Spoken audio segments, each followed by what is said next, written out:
Good to see everybody here today. At 10 o'clock. Yeah, we have a joint meeting at 10 o'clock. For those of you here on item number 12, that'll can begin right after we finish this agenda, but this is a relatively simple agenda. This is the Public Safety Committee of the Los Angeles City Councilman, Councilman Smith, Chairman. I'm joined by my Vice Chair, Councilman Tony Cardenas, and Councilmember Dennis Pizine, and we have a quorum. With the consent of the committee, we'll have the following items go forward with the consent of the committee. 1, 2, 4, 5, 6, 7, and 11. If you're here on those items, the committee is approving those and moving those to the council. You can go if you're on those items only. We are going to continue items 8 and 9 for a couple weeks. On 8, we're waiting for some budget to come back, and 9's not ready. And so then the only items that will be in committee today, other than 12, which will be after this committee finishes, will be item 3 and 10. And we'll begin with item number 3. Good morning, John White, City Clerk. Item 3, City Attorney Report relative to the issuance of badges to all regular sworn officers honorably retired from the Police Department. Good morning. Morning. Deputy City Attorney Julie Raffish from the City Attorney's Office. Before you is a report which explains the impact of a recent piece of legislation which amends the penal code and that impact on the city's ordinance which governs the issuance of honorary badges to retired police officers. There are some differences between the city's ordinance and the state law.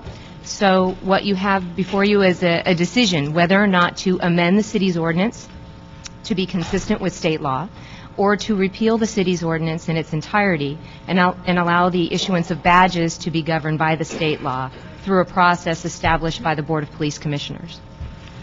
And I'm happy to answer any questions you have. So this was kind of a hiccup. It stopped for a while, but we had been doing it, right? That's correct. Yeah. Right now, the Chief of Police is authorized under the Municipal Code to issue badges to honorably retired police officers. The way the city's ordinance is structured, it allows the chief to do that if the individual retires on or after January 1st, 1993. Now the issuance of those types of badges is governed by state law. So we just need our own ordinance to either become consistent with that and the verbiage that needs to appear on the badge, which is different from our city's ordinance, and who may issue the badge. Under the city's ordinance, the chief of police is authorized to issue the badges. Under state law, it's the head of the agency that employs the police officers who is authorized to issue the badges. And in the city of Los Angeles, that's the Board of Police Commissioners. So those are the changes that we're looking at.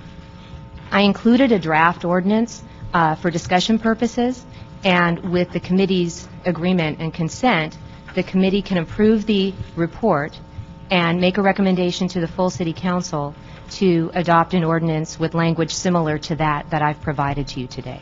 Okay. Ernest, go ahead. Thank you very much. The draft ordinance, did the CLA's office work on the language at all, or? No, that was an ordinance that I provided for discussion purposes attached to my report to you. Oh, okay. All right. So it's just attached, or It's attached for comes with a discussion. recommendation, or? It's attached for purposes of discussion.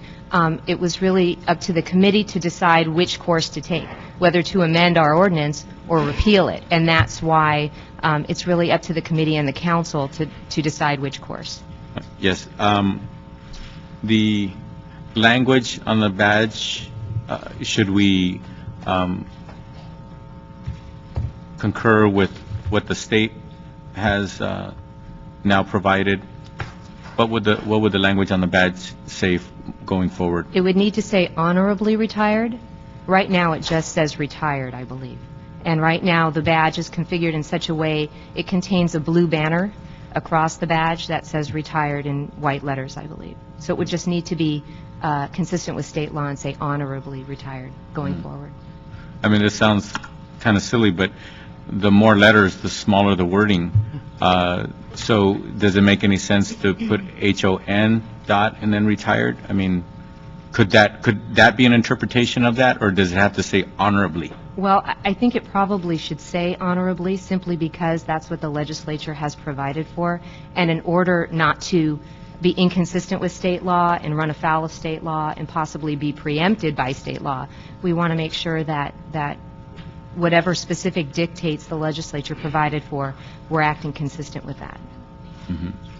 Have you seen a mock-up of the honorably retired over a badge? I have not. So I'm trying to picture it in my mind, and that's a... Well, you know, the way the state law is written, what it indicates is that that verbiage can appear just above, just below, or right across. So some municipalities have badges that have like a little placard that is affixed to the top of the badge or just below it. Ours happens to be on a banner that runs across it, but that's certainly up to the municipality as long as that verbiage appears on there. I haven't seen a demo of it, though. I haven't seen a mock-up. All right. I guess you're honorably retired if we pass it. Yeah, I was just looking at the badge, and if you look at the Los Angeles Police, it's 16 letters, and honorably retired, I think, is 18, so it just adds a little more than that line. And it goes across, yeah. Or it could go across anywhere along. Chief Gates Just for the audio record, we've been joined by Councilmember Perry. Go ahead. was very a strong supporter of badges for retired personnel. How far does this date back? Would the retirees before 93 be eligible for this? Because that was Yes. one of the issues he was fighting for. Yes, I don't see any date restriction. Because there's a So- gap, there's a major gap that many retirees wish to receive that. And I remember he contacted Councilmember Smith. He was very focused on this, and we tried to move this along. The penal code section that was just amended in January of last year, it does not specify a date. There's no effective date. So it just now formally, statutorily supports the entity's authorization of such a badge. So this would permit the retirees who retired for many years that want to purchase that, and it's at their expense. The city's not paying for it. That's correct. My understanding is that's correct. Retirees, well, that's how it's always been. Retirees pay for that. The issue regarding state law versus local ordinance, obviously, state law takes precedence. That's correct. So we need to comply with that. And whether it says retired or honorably retired, the retired is very small. All they would do, and there's sufficient space on the top if they wish to do that or change the configuration. But I think that it's been an issue for a long time for retired officers that you have to be honorably retired, 20 years of service, et cetera. So I would think that we need to go along with what's been proposed in memory of Chief Gates. This was something that he was really, really constantly trying to have happen. So, And the legislature agrees. The legislature saw fit to carve out this very specific and important exception. yeah. So, Make a motion to approve it? And Ms. Perry, you have any questions? No. So motions to approve with the recommended ordinance, draft ordinance as the criteria. that's, That would be the order? So that means you're honorable and honorably. Yes. Thank you very much. Thank That's you. the order. Item number 10. Item 10, Board of Police Commissioners report relative to the denial of the payment of a reward offer made for testimony regarding the shooting death of victim Dedrick Egger. Good morning, Commander Michael Moriarty appearing on behalf of the Police Department. Morning. Morning. Reason for denial? The reason for denial is this witness that came forward in this case only gave tangential corroborative information, and the solving of this crime actually was a result of the testimony of other witnesses. And when this went to preliminary hearing, this person actually became agitated and hostile, argumentative with the prosecuting attorney, used foul language, and actually had to be declared a hostile witness during the preliminary hearing so that the prosecutor could, in fact, ask leading questions. It was not instrumental in the convictions and the sentencing that the offender received life without parole. How can you be, if you're called by the prosecuting team and become a hostile witness, what was the issue that caused the witness to turn hostile? The witness took an antagonistic approach with the prosecutor during the preliminary hearing, so much so that the prosecution elected not to call that witness for the trial. Oh, who did then? I'm sorry? Who called the witness then? The defense? For the trial, I don't know that that witness was ever called for the Okay. trial. So that was in the arraignment then on the, That was for the preliminary hearing. Preliminary hearing, To okay. bind the matter over for trial. gotcha, okay. I do want to speak on Ms. Perry? that. Okay. I'm sorry. Can you ID for me again? Are you with the city attorney's office? No. Tell me. Thank you for the law degree. No, I'm a commander with the Los Angeles Police Department, Okay. Michael Moriarty. I guess I needed to ask someone from the city attorney's office the standard which someone enters into this process. I was contacted by the witness, Ms. Beavers Jordan, in June of 2010 regarding this claim, and I made a point of letting her know that I would make sure that her comments went through a process, but that I would not do anything to influence the outcome, because we have standards that must be met, et cetera, et cetera. Now, my office did forward her the application for the reward payment, and then asked the police commission to schedule the item, and now we're here in public safety. But what I don't know, and I'm not sure who is the arbiter of the standard that facts must be held to or people must be held to make a determination as to whether or not reward should be given or denied. I'm not sure who that would be. Would that be the city attorney? Or Councilman Perry, Assistant City Attorney Deborah Gonzalez. The way the ordinance is written is the police department makes a recommendation to the city council, and the city council is the final decision maker with regard to whether or not the reward should be given. So during the course of the investigation of the reward, through the reward process, the police department would gather all of the facts, present them, make its recommendation to this body, and then to the full council. So I guess my question is, when someone provides information, the way the motions that we introduce are written, information leading to the arrest and conviction of, and then it goes from there. And so my question is, if someone enters the pipeline of providing information that may lead to the arrest and conviction, the language that we put in our motions, our reward motions, doesn't necessarily embrace the possibility that there may be a breakdown in communication or a breakdown in relationships or something along those lines. And so I'm looking for some precedent, either pro or con on this issue, to make an informed decision, because I'm not sure that I can. I'm not aware of any precedent of this particular nature. There are no guidelines specifically set forth in the ordinance.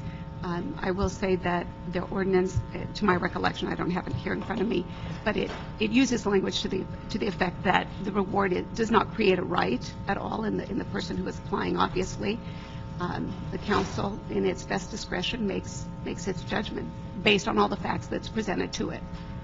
Okay, well, I'd like to hear from all parties involved, and then I'd like to come back after that and talk again. It states in the document, LAPD Special Order Number 6 states a claimant must provide continued cooperation within the criminal justice system relative to the case for which the reward is made. Are you familiar with that? Special Order Number 6, I don't have any other reference other than that. I'm aware that that's the standard, Councilman Zine.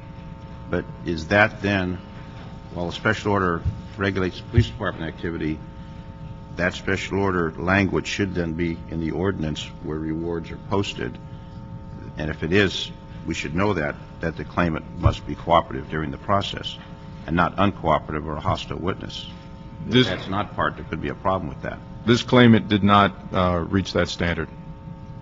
Did not reach the uncooperative standard? No, did not reach the standard of continuous cooperation leading to the prosecution and conviction. Okay, so what I'm saying is, while the police department has a special order relating to that, that governs the police department policy, but the ordinance should contain that language, since the ordinance is the governing aspect that we follow, not police department special orders. Councilman Zine, it could contain that language if the council wanted it to, but clearly the police department's special order is interpreting what the language of the ordinance already requires, which is that that the individual's information and impliedly continued cooperation leads to the arrest or conviction. Yeah. Because we're talking about $50,000. There's two elements to that. One is the arrest, information that leads to the arrest, and then the cooperation would be implied because you can't get the conviction without the cooperation. People do give us information, then pull out and say, I'm not going to testify, I'm not going to participate, and we wouldn't give them a reward.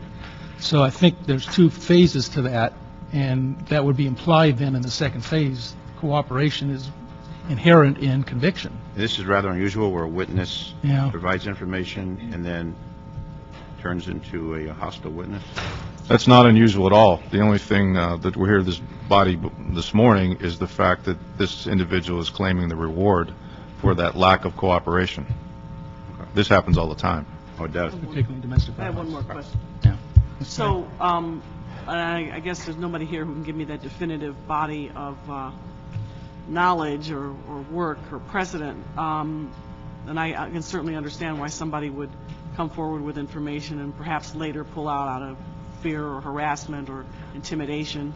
But I want to know, is there anything in the reward motions and the language that creates an expectation that as long as you just provide information and nothing more, or is there language that is so clarifying that it indicates that this is just the beginning of the process and that you must follow it all the way through to conclusion? And I guess you could argue that arrest and conviction implies conclusion of a process. But, I'm just trying to understand how we, if we ever given rewards to situations where people initially provided information, then maybe backed out, and I know the use of the word hostile is a term, it's a term of art within the profession. It implies a lack of cooperation, but in the broader sense to lay people, it may mean fear, harassment, intimidation, or just pulling back because they don't want to continue to be involved. So I just like to know if there's any way to answer that question. This reward needs to be looked at on two fronts. Number one, the level of cooperation, the level of information and cooperation did not rise to a definitive level and a probative value to where it would have resulted in conviction on its own. It was the result of two other witnesses that this witness corroborated their involvement. The use of the term hostile within the confines of the legal system, that this witness had to be declared a hostile witness by the people, is not something that's done easily or capriciously within the criminal justice system. That is when a prosecutor has to call their own witness, the people's witness, and that witness is uncooperative, there has to be a request and determination by the jurist that this witness is hostile and allows that prosecutor to ask leading questions. And as I stated earlier, the level of uncooperation within the confines of that hearing was such that the people did not elect to call that person during the trial phase of this case. Did the judge make a determination that this person was hostile? Yes, it allowed the preliminary hearing to go through with the, and allowed the prosecuting attorney to ask leading questions. We have a speaker request. Ms. Beaver Jordan, come forward, please.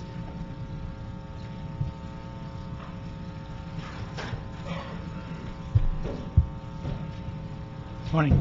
Good morning. One, I was considered a hostile witness, not because of my behavior.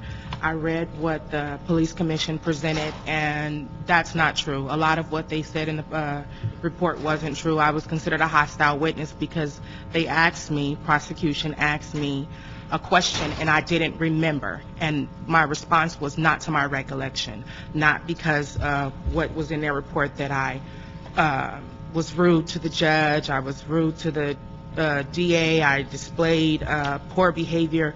None of that was true.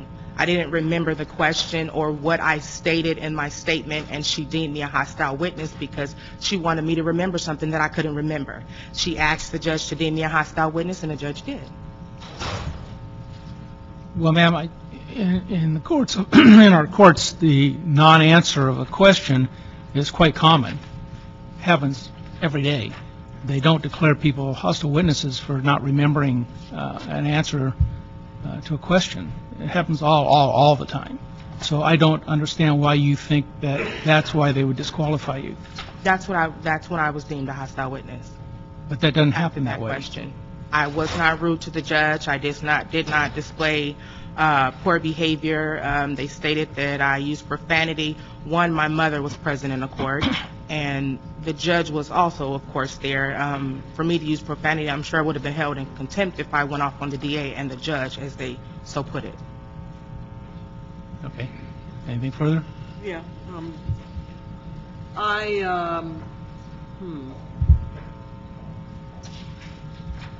don't know. You know, you guys can vote however you want to. I'd like to get more information. I guess it'll go to council.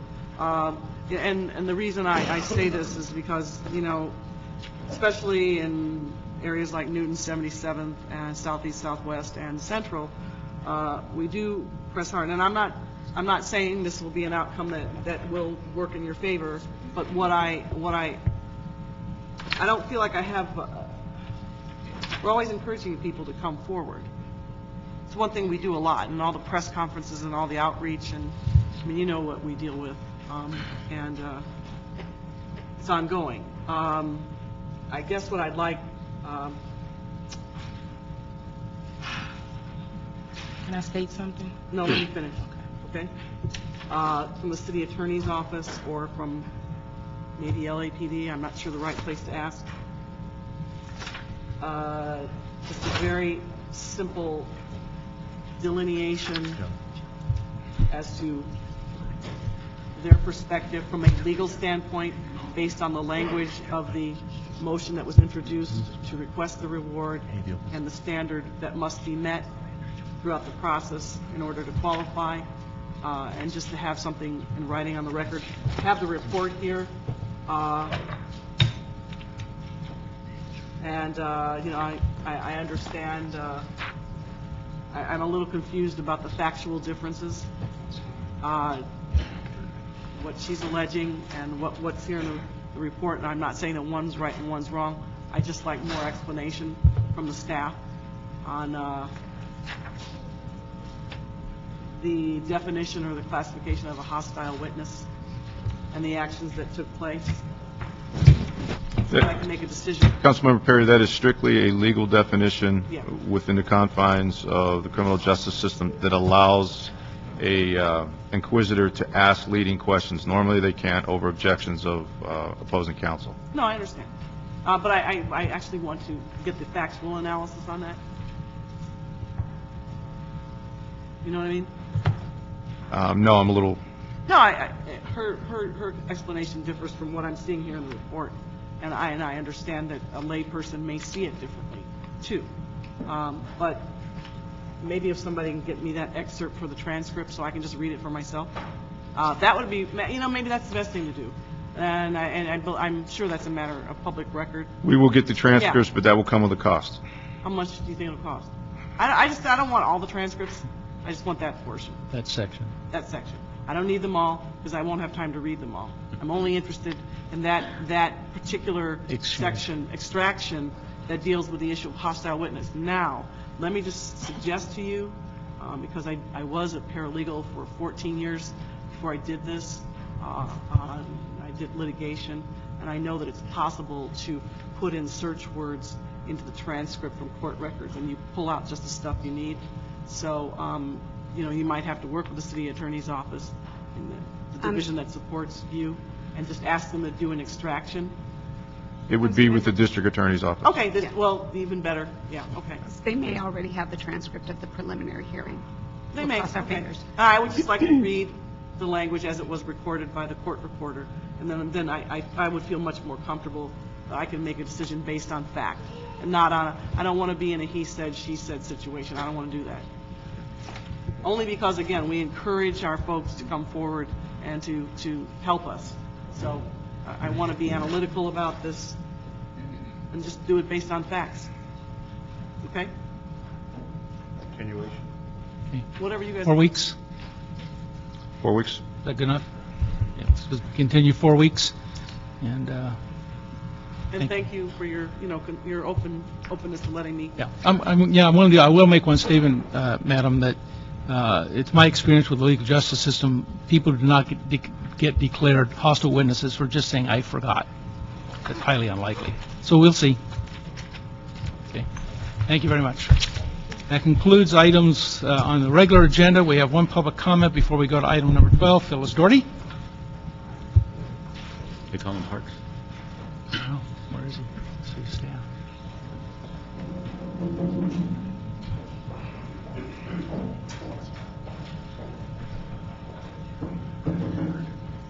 I'll go ask. Good morning. Phyllis Doherty with the Animal Issues Movement.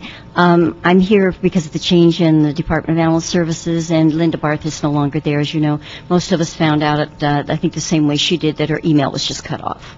And I think Linda Barth Assistant GM. was placed on leave from the Department of Animals. That was the notice that came out at 3:30 on Friday afternoon, although this happened on Tuesday, that she was on leave and would be continuing her career with the Department of Recreation and Parks. And thank goodness that she can go back to them, and they certainly will benefit from her knowledge and her expertise. It's very concerning because unless someone else is coming in from the city, and it doesn't sound that that's what intended, we absolutely have no one now who understands the administration of that department, how all of the things that have been worked on, there'll be no one to carry them through. And the new general manager has indicated that she plans to set her own programs and projects, and there have been a number of things that have been already interpreted in methods that are not exactly traditional city policy. So in terms of the safety of the employees, the public, the animals, bringing in outside organizations and say that they are going to conduct adoptions and so forth is not like running a good program and getting at the source of why we have the animals in the shelter to begin with, which is what Mrs. Barth was trying to do. Licensing is down, spay-neuter is down, and adoptions are down. You need to know that in the last 5 months, considerably. And so I just wanted you to be aware that we now do not have anyone up there to continue with the administrative aspect, and it's very alarming. So I hope that you will keep an eye on what's going on and make sure that everyone is kept safe and that we are in compliance with city law. The commission has no experience, and they were all involved in this selection process. Therefore, they do not criticize or say no. Thank you very much, and I have no doubt that the animal rights community will keep a very close eye on the department. But just one defense for the general managers.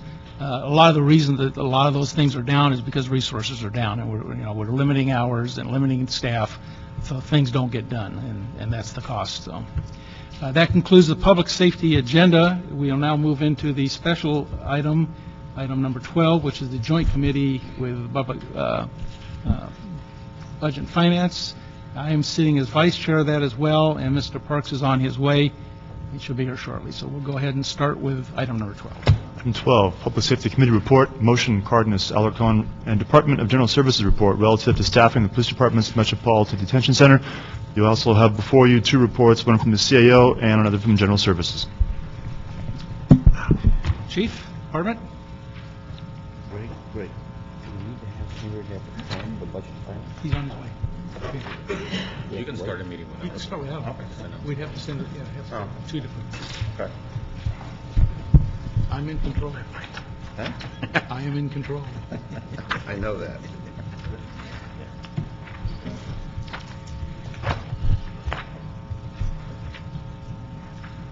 All right. Morning, sir. How are you? Good morning, and as a department, we'd like to perhaps hear from the CAO's report, and then we can respond to questions or concerns. You got it. Good morning, Anna Mae Utem from the CAO. What you have before you is the CAO report, which provides several options for staffing and operating the new Metropolitan Detention Center, or the MDC. We provided 3 options. One of them would be to eliminate furloughs and hire additional detention officer. That cost for this current fiscal year would be around $1.9 million. The other option would be to continue furloughs and hire additional detention officer, and that cost for the current fiscal year would be $1.5 million. The other option C, which would to eliminate just for furloughs for the detention officer would cost the city an additional $718,000. And that would only pretty much really take out about 20 positions in terms of sworn into the MDC. Okay.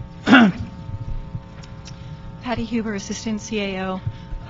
We would like to be clear that at this time our office does not recommend, if council wants to move forward with some option that provides furlough money or additional staffing to LAPD, we're very concerned with any decision to take the money from the reserve fund at this time. We're still looking to fill $30 million preliminarily on the revenue. At mid-year, it's looking anywhere between 20 and 40 million that will be going down.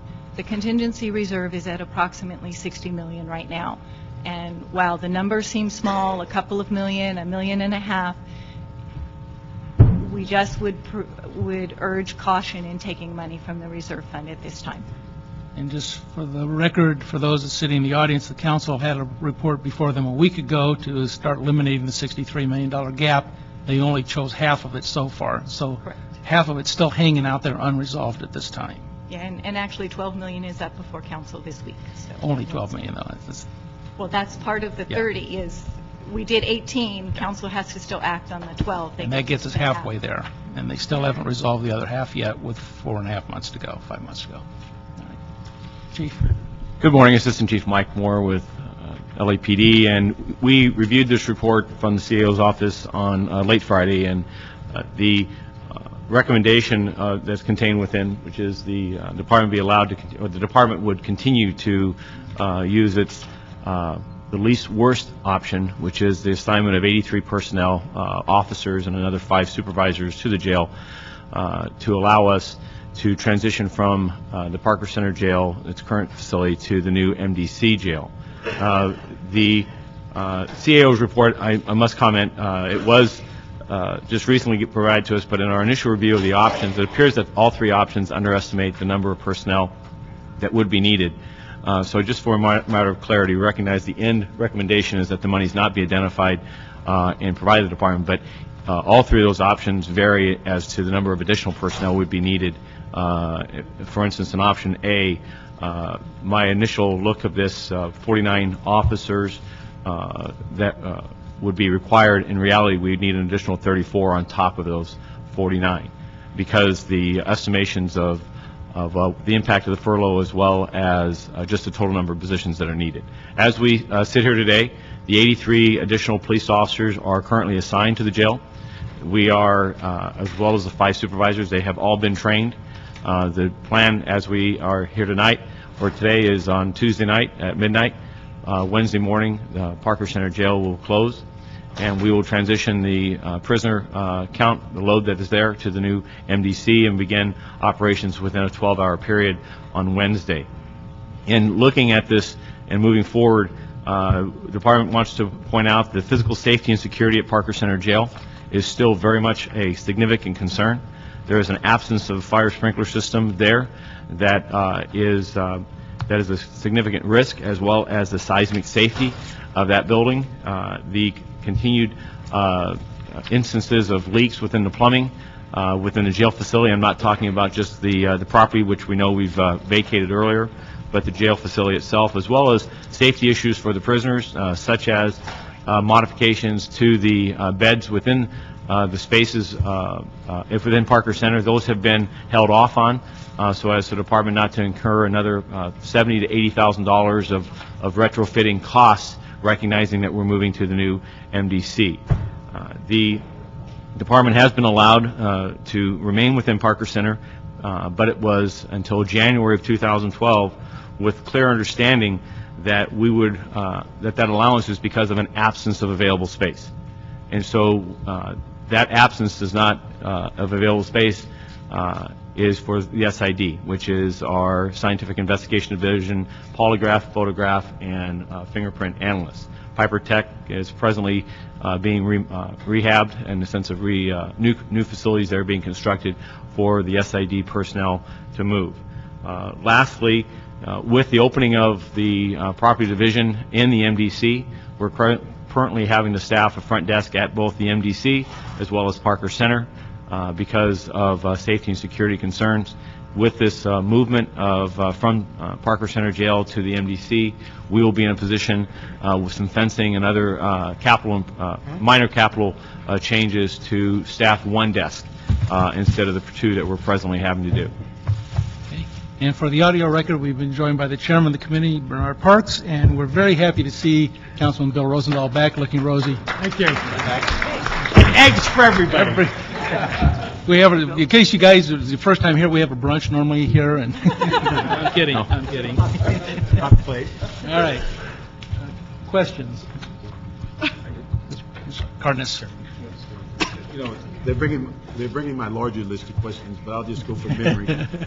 One of the things I'm concerned about is that we have, in many instances, covered so much debt as it relates to the move to the new building.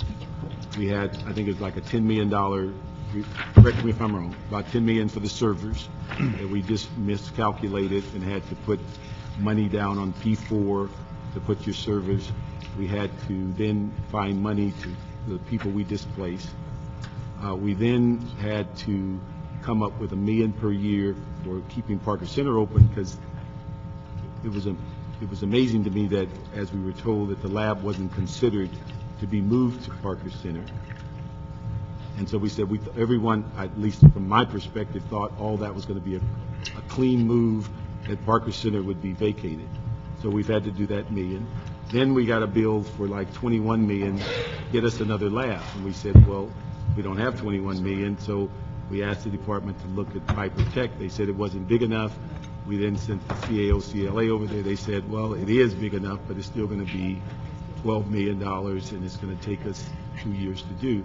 So we've covered all those things year after year, but to look at today when we're talking about moving, we got some justification of moving to the property division because of the sewage. I haven't seen, unless I missed it, what's the real urgency on the jail when we know the financial situation that we're in, when the plan was made to move to the property, we had to come up with double security. What the consideration there was, did anybody sit down and look at that and say, what is that going to cost? When we talk about moving the jail, I haven't seen any real justification to say we got to do it now, other than that it was built in 1953. And so if we move it now and it's going to cost several hundred thousand to millions of dollars, and plus Parker Center stays open, we begin to look and say, well, at what point, and then also the cost to other departments. If you move into that facility, then general services and I believe personnel are both going to have to come up with money that they don't have. So that's what I'm concerned with, is that who's looking at the larger picture and really keeping it in perspective of the city's budget, and this not like an island saying, we want to move. Okay. If I might respond to that set of questions and then look forward to the more detailed ones. First wave. We haven't got to I welcome my book. I welcome. We're happy to respond to each one of them.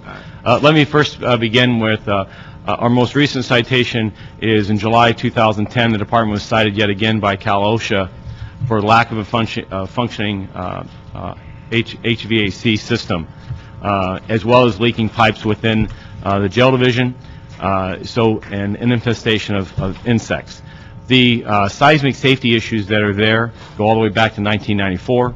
The life safety issues go back to 1988, following the Interstate Bank fire. So when we look at the most recent change, I've talked about retrofitting that's needed for the beds go to suicidal individuals that would attempt to hang themselves. That's a $70,000 or $80,000 retrofit that we've held off. The department, as far as Councilman, is looking at the big picture, and the big picture is very bleak as to the where we go from here, as to restoring hiring within detention officers that will allow us to staff our jail system, and at this point, this is the least of the most painful options that allows us to move into facilities that today meet the standards. The facilities at Parker Center Jail do not meet the standards today, and the department and the city have been continually cited by Cal OSHA as well as our own building and safety and our own fire department for these violations. And the allowance within the building that at Parker Center to stay there today is only because of a lack of available space. And that is not the circumstance with the MDC sitting there, and has been sitting there now for a year and a half. Secondly, the aspect of the maintenance of two facilities, the department is well aware that we're having to staff two front desks, and we sought support from General Services for General Services officers to staff the MDC. Their budget does not allow for that, and so the department has had to take from its own resources the staffing requirement. And this is an effort that not only the life safety issues to make an improvement for the care and custody of our prisoners as well as our detention officers personnel, but also to reduce the burden that we presently face with, which is the staffing of two front desks. And so while the list may not be as extensive as prepared questions you have, I have to say that the dangers are extensive, and the dangers that the department continues and the city continues to bear by operating the jail are substantial and should not be cannot be minimized by to anything we've seen so far. We cannot look at Cal OSHA and just say, well, we hear you, but we don't have the staff to open the multi-million-dollar facility next door, so we have to continue to operate within these safety violations and with these life violations. If we have an earthquake tomorrow, if we have one here today, the seismic safety of that building, we could have hundreds of personnel, hundreds of prisoners that could be that are at risk.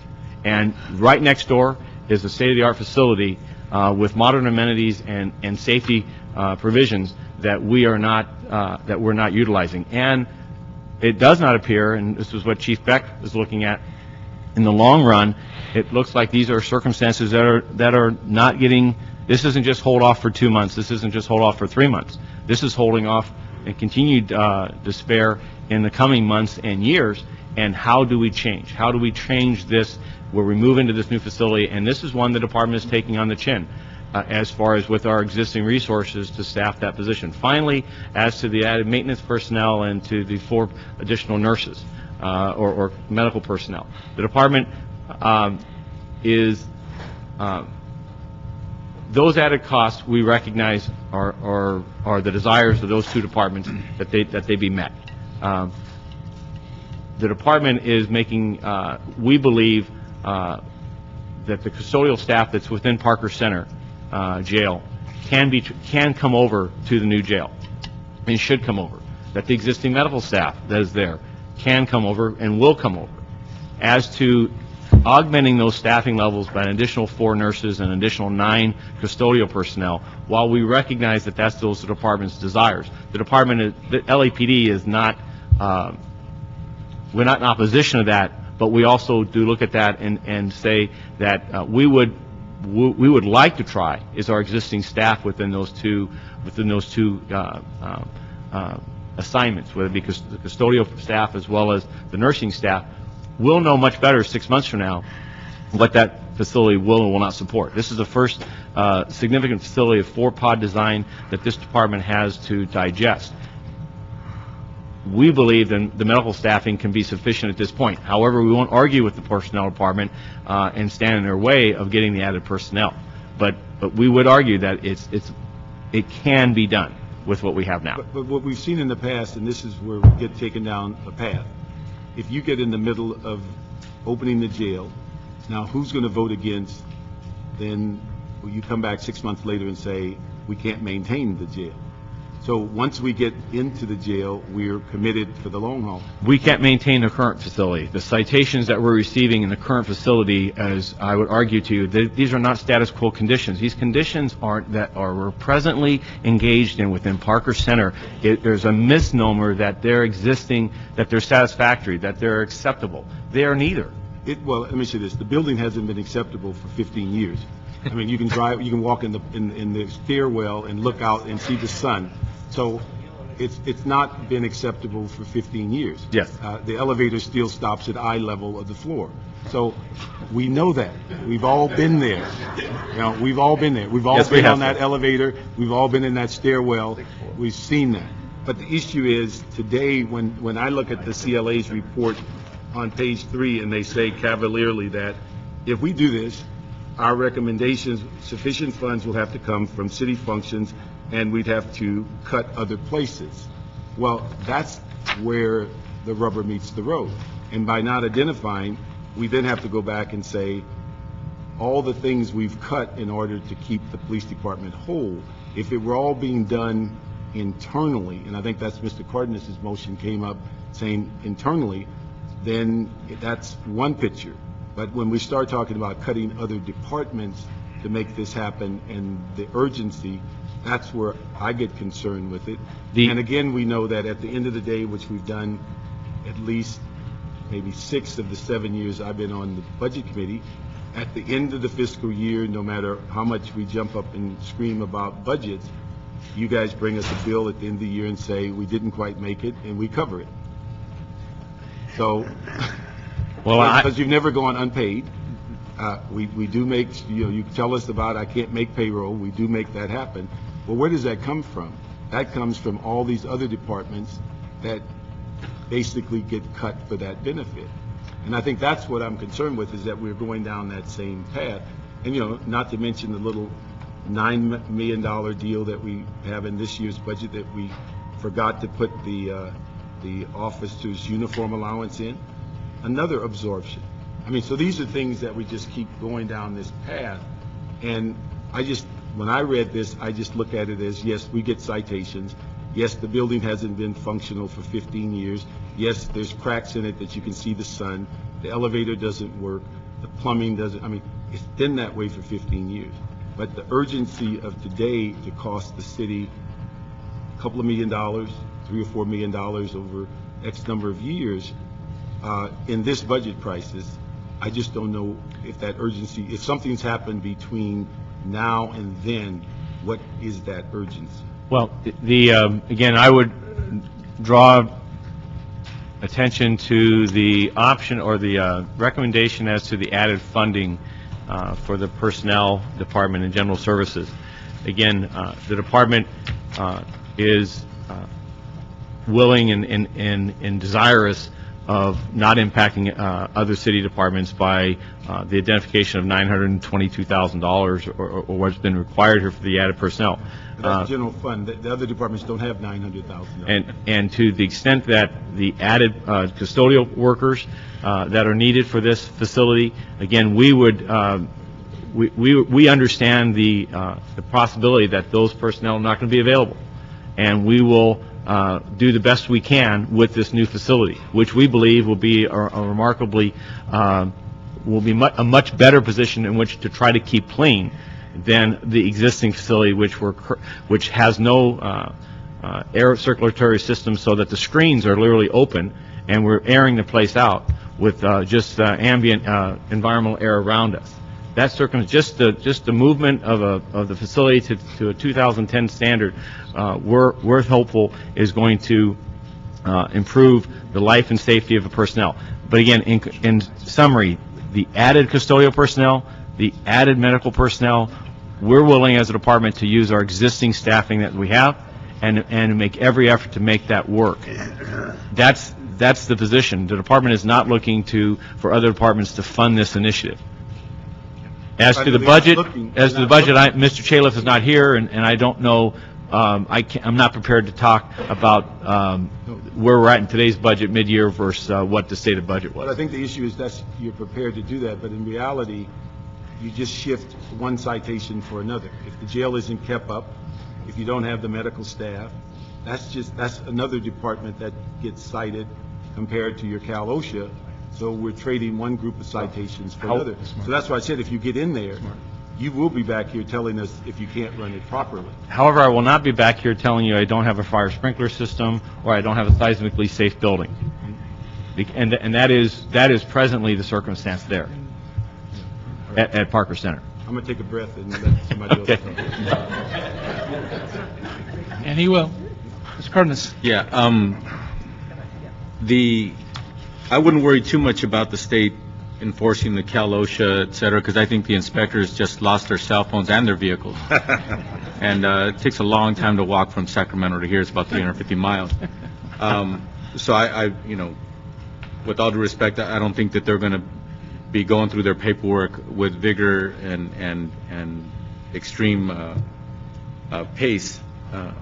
So the bottom line is, like the former chief, Councilmember Parks, just pointed out, yeah, it would be nice if we could actually do things and comply with everything and move into the new facility if there wasn't constraints such as the budget. But there are constraints such as the budget.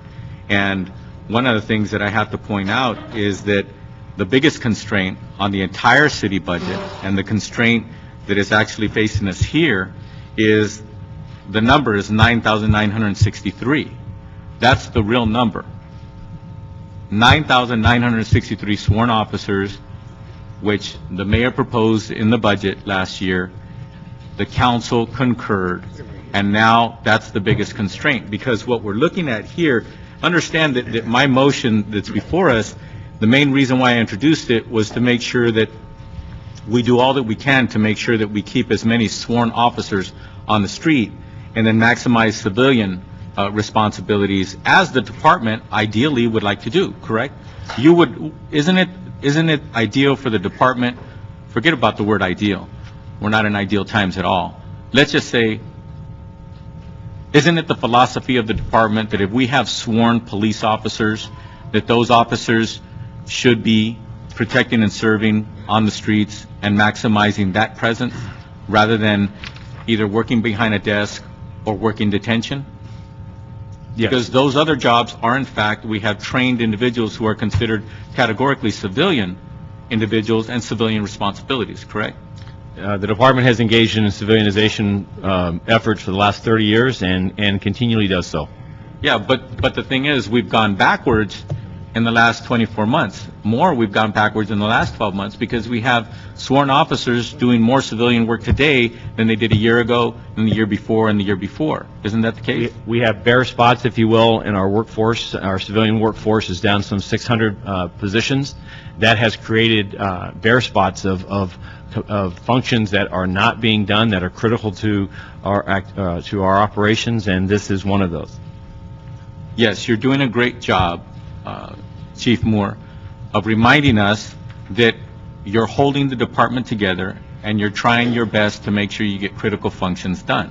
And part of what your argument here today is sincere, and the sincerity is that we want to do a better job, a more effective job, when it comes to our detention facilities, correct? Yes, if the department's ability to train its police officers to fill this temporary role.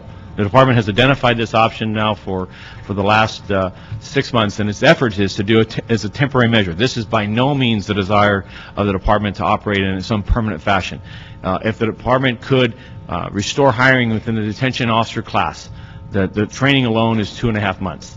The identification of those candidates, the selection of them, the background that would be needed, estimates 4.5, 5, 6 months for us to get that many detention officers identified. If we could coincidentally brings us to the new fiscal year, which is July 1, pretty much. If we had an approval to hire 101 today, we would not see those officers until the next fiscal year. Sure. And so, because of training and all the needed things. In the interim, we are operating a facility that is seismically unsafe, that poses substantial life and healthy issues, that the department has said we need to change. And we're also jeopardizing a brand-new facility because it's not in use. Its systems, its plumbing, its disposal systems and so forth are being underutilized, and much like other complex systems, in the absence of use, they actually break. And that is the current condition of the MDC. So we have one facility that is outdated and dilapidated, that's posing us risks, and we have a facility right next to it that's ready and able to be opened, but for our staffing, and that is, we're concerned is going to cause us more monies and more costs that we'll have to come before this council for assistance with, because it's not in use. So it's a circumstance that has been in place now for a year, well over a year. Yeah, but see, Chief Moore, you're covering a lot of ground, and I think you're doing a great job of defending your argument. And there's a lot of logic in your argument, but there are some glaring things that are absent, which unfortunately for you and Chief Beck and the Police Commission is that it is the City Council that budgets. The reason why we're here discussing this before a City Council joint meeting is because this is really a budget matter. And also, it's a policy matter as well. And the fact of the matter is, as I compliment you on your arguments, what is absent here is another commitment that the chief has made, another commitment that the mayor has made, and another commitment that the council members have made as well. And that is that we don't hire police officers, we don't put them through the best academy in the world so that they can be detention officers. We don't put these officers through an academy so that they can do work that otherwise would take 10 weeks of training to do. And another thing that I would like for the Budget Committee to drill down, Mr. Chairman, is let's get down to the truth about, not about the hypothetical convenient numbers of it's cheaper to have sworn officers do detention work than actual detention officers. I don't believe that's the case. Every time I think about it, I say to myself, that's illogical. That doesn't make sense. Now, if you use a particular category of officer and that the department strictly confined itself to that, then maybe that would be the case. But the bottom line is what we have here is we have a system that has been artificially affected by 9,963. If we stop our police academy from training officers and allow the department to work within their budget and not have to artificially take on new officers, I believe that this is an example of a constraint that could in fact be relieved. And that's the fundamental problem, and that's why, Chairman of the Public Safety Committee, thank you for making this a joint meeting, because having half of the discussion, just talking about the policy without talking about the budget, is really a waste of time. So the bottom line is this. The department admits that if we use sworn police officers for detention, we will have less officers on the streets. Not a gazillion less officers, but fact of the matter is less officers patrolling the streets, correct? Yes. Because they will be otherwise not patrolling the streets and doing the detention work. The reassignment, that is correct. But see, the thing is, that's inconsistent with the promise and the spirit of what Chief Beck has promised the people of Los Angeles and the mayor and myself. I'm complicit in that. I voted for the 9,963. I would argue that point, and I would argue that in the providing of public safety, there is something here that is, in public safety is also involving public's trust. And the public trust extends not only to a police officer's activities in the street, but it goes to the care and control and safety of an arrestee. It goes to the care, control, and safety of that prisoner as he's held in our custody, he or she, over a period of days awaiting arraignment and transport to someone else's responsibility. It also goes to the men and women that are assigned to those custodial facilities to provide for that care and control and acting responsibly. We have a state-of-the-art facility next door that has cameras, that has electronic controls, that has monitoring systems that are compliant with today's standards. It's a building that's built to today's seismic standards, as well as everything else that you might imagine, and probably then some.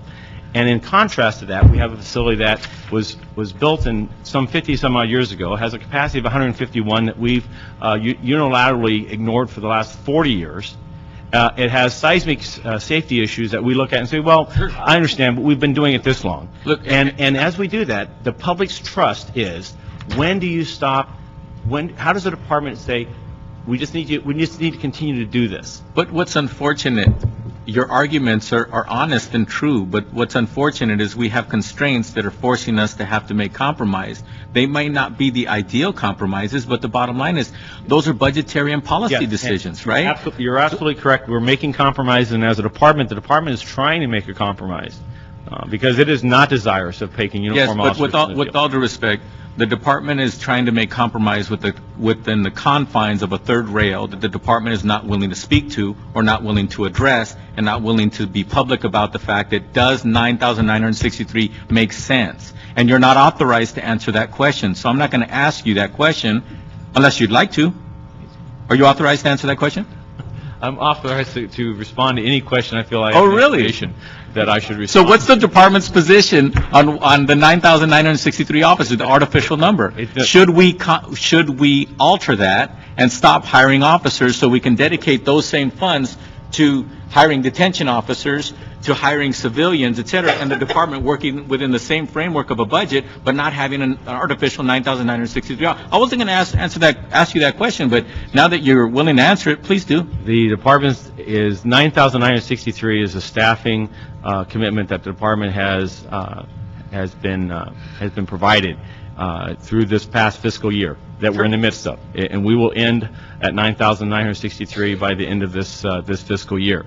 The department has also said that it would live within its budget, and that is making every effort in this instance to demonstrate that it will continue to maintain public safety, that it will juggle, it will stretch, it will claw, to do everything possible to operate within its budget and to do so in a responsible manner to the public's trust, which in this instance, it is our belief and the chief's belief that as we sit here today, that the conditions within Parker Center are no longer tenable to that public's trust, and our responsibility not to continue to have life and safety issues to the degree that we have and simply ignore them for lack of will to change 83 officers and 5 supervisors to allow us to open and operate a new facility. Chief Moore, the beauty of everything you just said is you're being honest and true, et cetera, but you're avoiding my question. The heart of my question was 9,963 officers. Is that consistent with maximizing officers on the street? It is, and as to next year, what that number is, I can't respond to that, but if this... Yes, but the city council can actually pass, and if the mayor were to veto it, we could override him and then alter that number within weeks. Well, again, this is probably a more appropriate conversation for the general manager of the police department than it is for me at this point. See, that's what I was trying to say a few minutes ago. But you invited me to ask you the question, and I did, but we're back to square one. So, I'm sorry, Mr. Chairman, I'll get back to my written questions. I couldn't help myself. Only one star away from the general manager. Yes. And like I said, I compliment Chief Moore. He's very honest, he's very articulate, he's done his homework, et cetera, but the bottom line is, we are all avoiding that third rail. And I think it's just kind of ironic. Thank you for the huevos, Mr.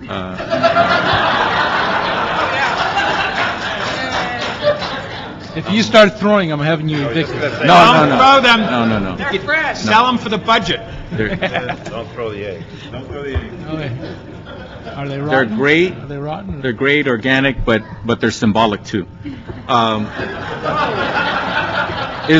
Is the department in favor of having the civilian detention personnel exempt from furloughs? Yes. Okay, thank you. Given the fact that it's cheaper to train and hire civilian detention officers, does the department have a hiring plan for detention officers? At this point, I believe our fiscal year 11-12 budget is requesting the hiring of, I believe, 101 detention officers. We have not, that package, I don't believe, has come across the street yet. And where do these recommendations that you've been able to analyze, where do these recommendations fit with that answer that you just gave about the 101 officers? I'm sorry, which recommendations? The recommendations that were just spoken of earlier about option A, B, and C. Well, options, as I said earlier, A, B, and C, those options, the recommendations of the CAO we're supportive of, which is to move forward with the plan as the department has designed it. As to options A, B, and C, I identified that from my initial review, this report came to us just Friday night. It appears to me that they underestimate the number of detention officers and total personnel that are needed for our operations. We are presently, our staffing plan with the 83 officers and 5 supervisors only actually provide sufficient staffing, by the way, for reduced jail operations. We've already shuttered 4 outlying area jails. These are 3 regional jails and 3 area jails that it only provides sufficient staffing to the end of this fiscal year. We'll lose another, typical attrition would be another 16 positions in fiscal year 11-12, which I believe is why you see the early projected estimation for fiscal 11-12 at over 100 officers. 100 detention officers. Two more quick questions, Mr. Chairman. Does the department have minimum staffing levels for detention personnel so that we can avoid future shortages such as the one we're experiencing right now? Detention personnel. Yes, we have minimum staffing, and we are, we've had to, because of minimum staffing, because of the bare bone nature of our deployment today, we've had to close area jails in order to backfill and rally, if you will, sufficient personnel to maintain operations even at this point. Along the lines of one of the earlier questions that Chairman Parks asked, I got to ask this question. Because one thing leads to another sometimes, what's the department's long-term strategy and goals with its jail system and the future of the detention classification within the department?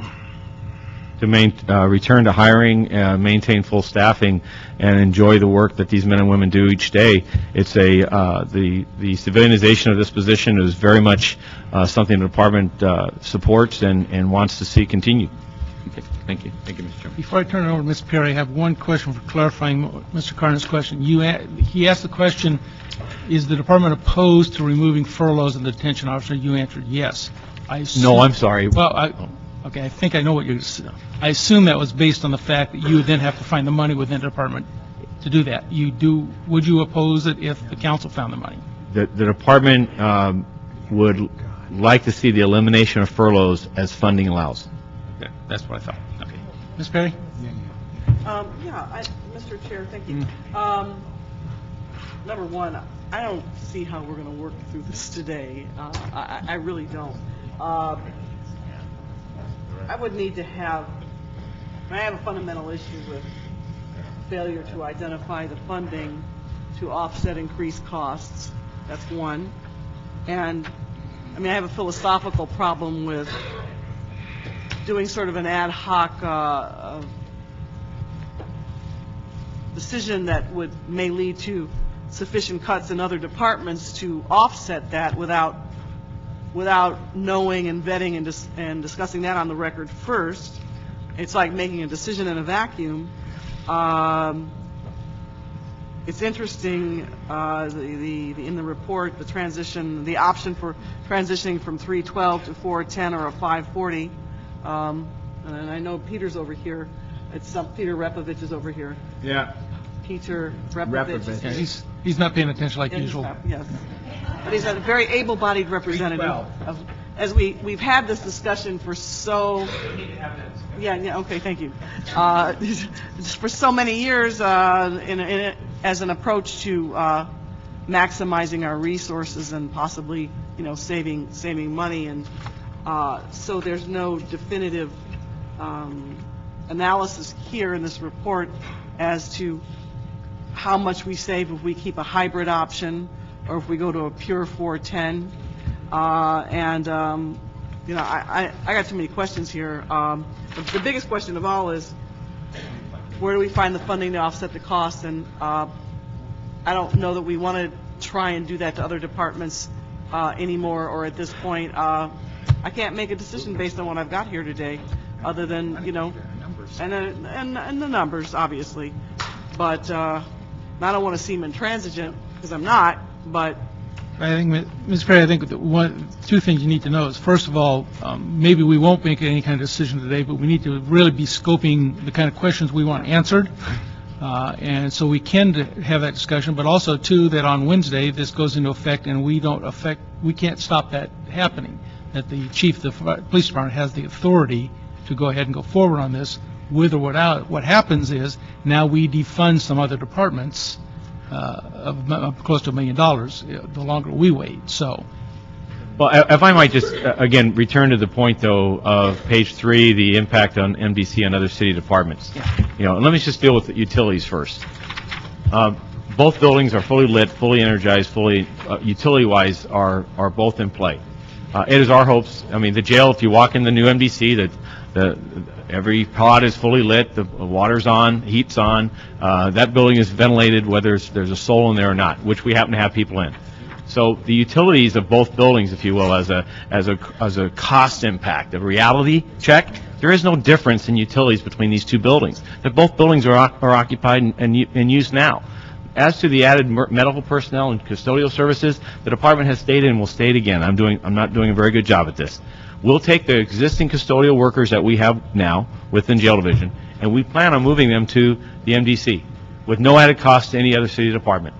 And to the extent that there's a shortfall in their staffing because of the newer building, then we believe we'll make efforts to minimize that.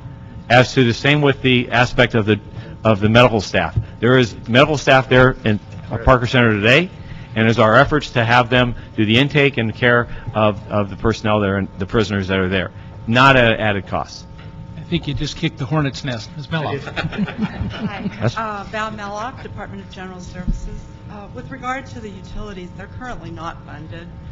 The lights may be on, everything may be working, but we're basically borrowing from later year money to pay the bill.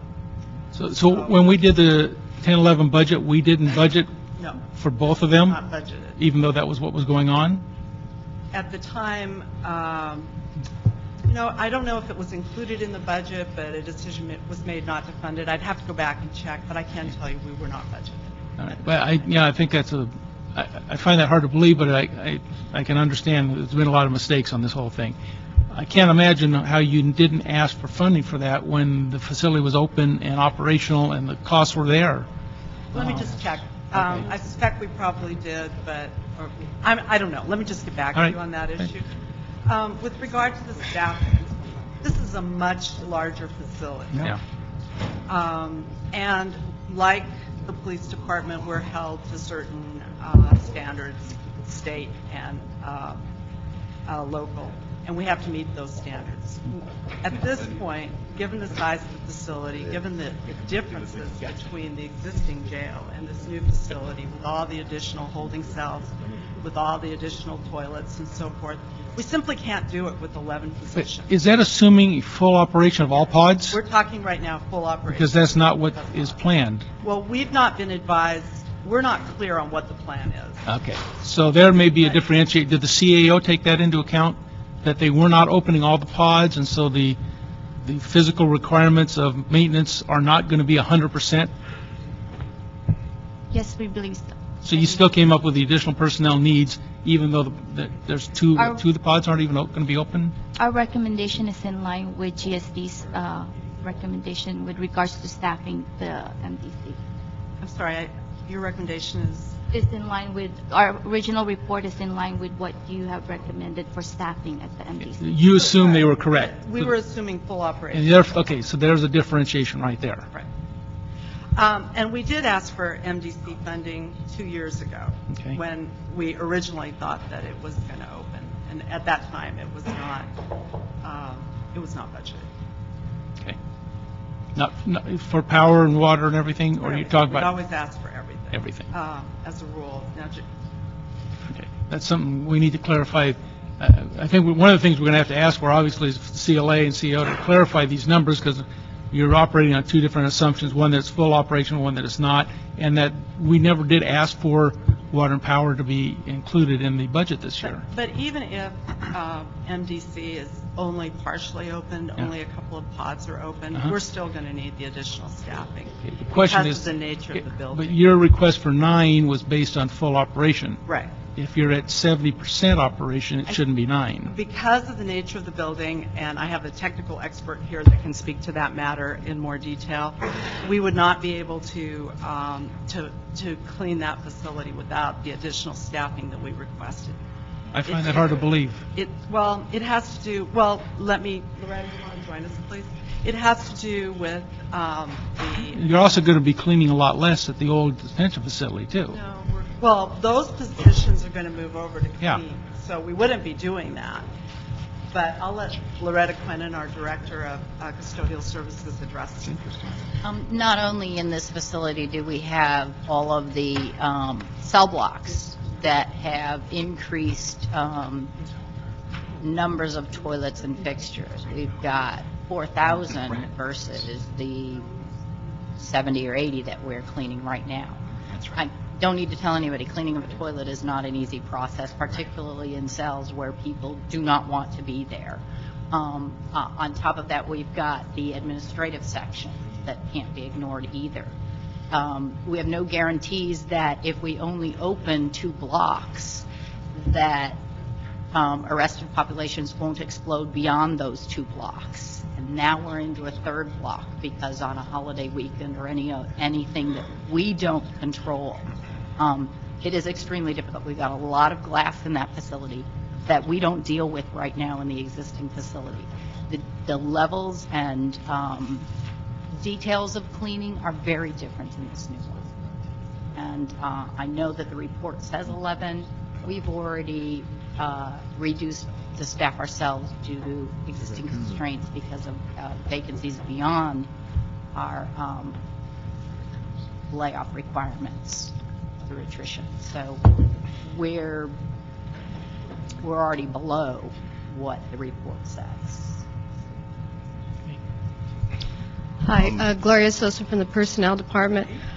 Pretty much I'm going to be echoing what Val and Loretta have already discussed. First of all, we've been very clear since the onset about MDC that additional staffing would be needed for medical personnel, again, due to the configuration of the new jail. And as Councilman Parks stated, we do have a legal obligation to provide medical treatment to all arrestees that are housed at the MDC. Although that, although there may be a possibility that some of the MDC may not be operational, again, if the arrestee population increases and medical treatments are needed, we have to provide those treatments. And again, this is the staffing that we need in order to proceed and do our legal obligation.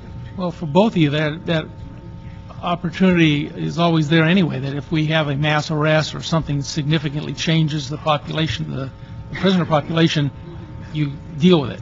We don't staff up to that possibility now.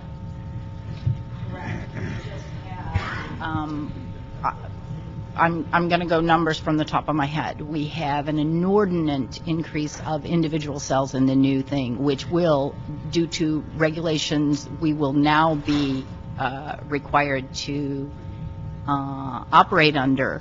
We will have to activate those individual cells.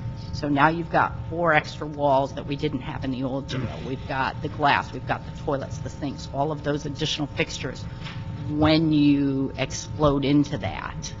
And that's why the cleaning is so different. And the addition, even if you contain within those 2 cell blocks and all of the pods within those, the cleaning details and levels are still very, very different. Councilman, we've had a fairly extensive discussion. My name's David Pascal. I'm from GSD. A fairly extensive discussion about custodial maintenance and absolutely no discussion about the building maintenance, maintaining the equipment, maintaining the systems. This jail is about 100,000 square feet larger than the previous jail. It was designed, engineered, and constructed as a LEED certified silver building, so it has a tremendous amount of technology, a tremendous amount of equipment that's intended to conserve energy. We need to receive funding in order to continue to maintain this facility. It goes without saying that public safety is the #1 priority. That means the facilities that support public safety are #1 priority. So within the Department of General Services, back in October, when I was working with Tom Brennan and Rhonda Lewis-Sims from the LAPD, it became very apparent that we could not wait until February 1st to start providing the kind of building maintenance that was necessary so that this facility could be fully operational. So we took resources from other places in the building maintenance division to start addressing a number of systemic problems over at the MDC. One of the things that we were challenged with was the fact the facility sat empty for a year. So all the systems sat idle. They were not exercised on a periodic and regular basis. So when we went in, we ran into a number of problems with the systems there that are proprietary systems. So we had to contact the manufacturer, we had to contact the companies that provided that equipment, and under our contractual services account, we had to get people in there to address those problems. So I don't want us to forget about building maintenance. While the LAPD has indicated that the staff that's responsible for custodial maintenance can come over to the jail, we don't have that option. We need to have dedicated staff so that we can make sure that this facility continues to operate the way it was designed and engineered. We have to have the funding to do that, whether you operate 1 pod or 4 pods. The HVAC systems, the elevators, the fire life safety systems, and all the other complex mechanical systems are going to be running. So that funding has to be provided. We have gone into our pockets and taken funding from other places because we recognize the importance of this facility, but we cannot do it anymore because we're depriving other departments of the ability to have the kind of building maintenance that they deserve. Ms. Perry, I interrupted you, I'm sorry. Do you have anything further? No, I put my questions on the record. Okay. That's the parameter of what I need. Yeah, I think we're going to get back to that shortly. So, Mr. Zine. While Mr. Parks is reviewing additional questions, I'll... Chief, you mentioned living within the budget. How far over budget is LAPD at this time? Well, I'm not, I'll have to take that question back with me. As I understand it today, there's continued conversations with the CAO's office involving Mr. Chaliff as to the department's standing at the mid-year point, as to both efforts that the department has made to cover gaps that were unfunded, if you will, activities that weren't provided for in the budget, and then unexpected costs. So, I'm not prepared to answer that. You know what the... With the uniform allowance, it would be about 11 million over budget. Say that again? 11 million, approximately 11. So you're saying the department is $11 million over budget at this time? At this time, with the uniform allowance. So let me just clarify. One of the things I think we have to give them credit, they've absorbed somewhere in the neighborhood of about $20+ million that was not part of their budget. This 9 million is, or 911 is above that. Yes. So they've already absorbed about 20+. Yeah. Yes. No, I'm asking how far they are now. Technically, they're 2 million short, but we just added 9 million in a week ago with the uniform allowance, Yeah. right, Yes. which was not So- budgeted. Not budgeted. So it's 11 million. 11 million, but they've absorbed 20+. Right. No, I know there's been a lot of struggle within the department, along with other departments, to try and reduce the expenditures. There are 3 regional jails, 77th Valley Metropolitan Jail Section, and then there are 7 area jails.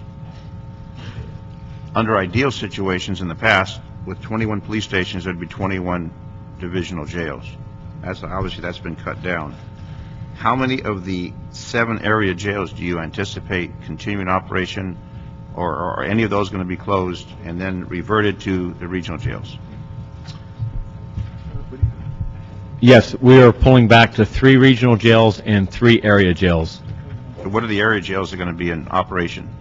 Foothill, Hollywood, and Pacific. So Harbor, Devonshire, and Wilshire are going to be shut down. Already have. They're already shut down. Yes. Harbor, Southwest, Devonshire, Wilshire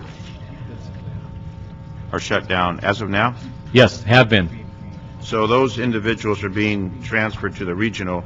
What's going to happen with Foothill, Hollywood, and Pacific? Are we going to keep those in operation, or are they going to eventually be shut down? The effort at this point is to maintain their staffing. They require about 10 personnel in each of those area jails to run 24/7. And the idea is that it is an effort to minimize the travel time that officers and detectives are engaged in to deal with those arrestees. And I understand that eventually the plan is to have 3 regional jails serving the entire city and not have any area jails. No, not by the department.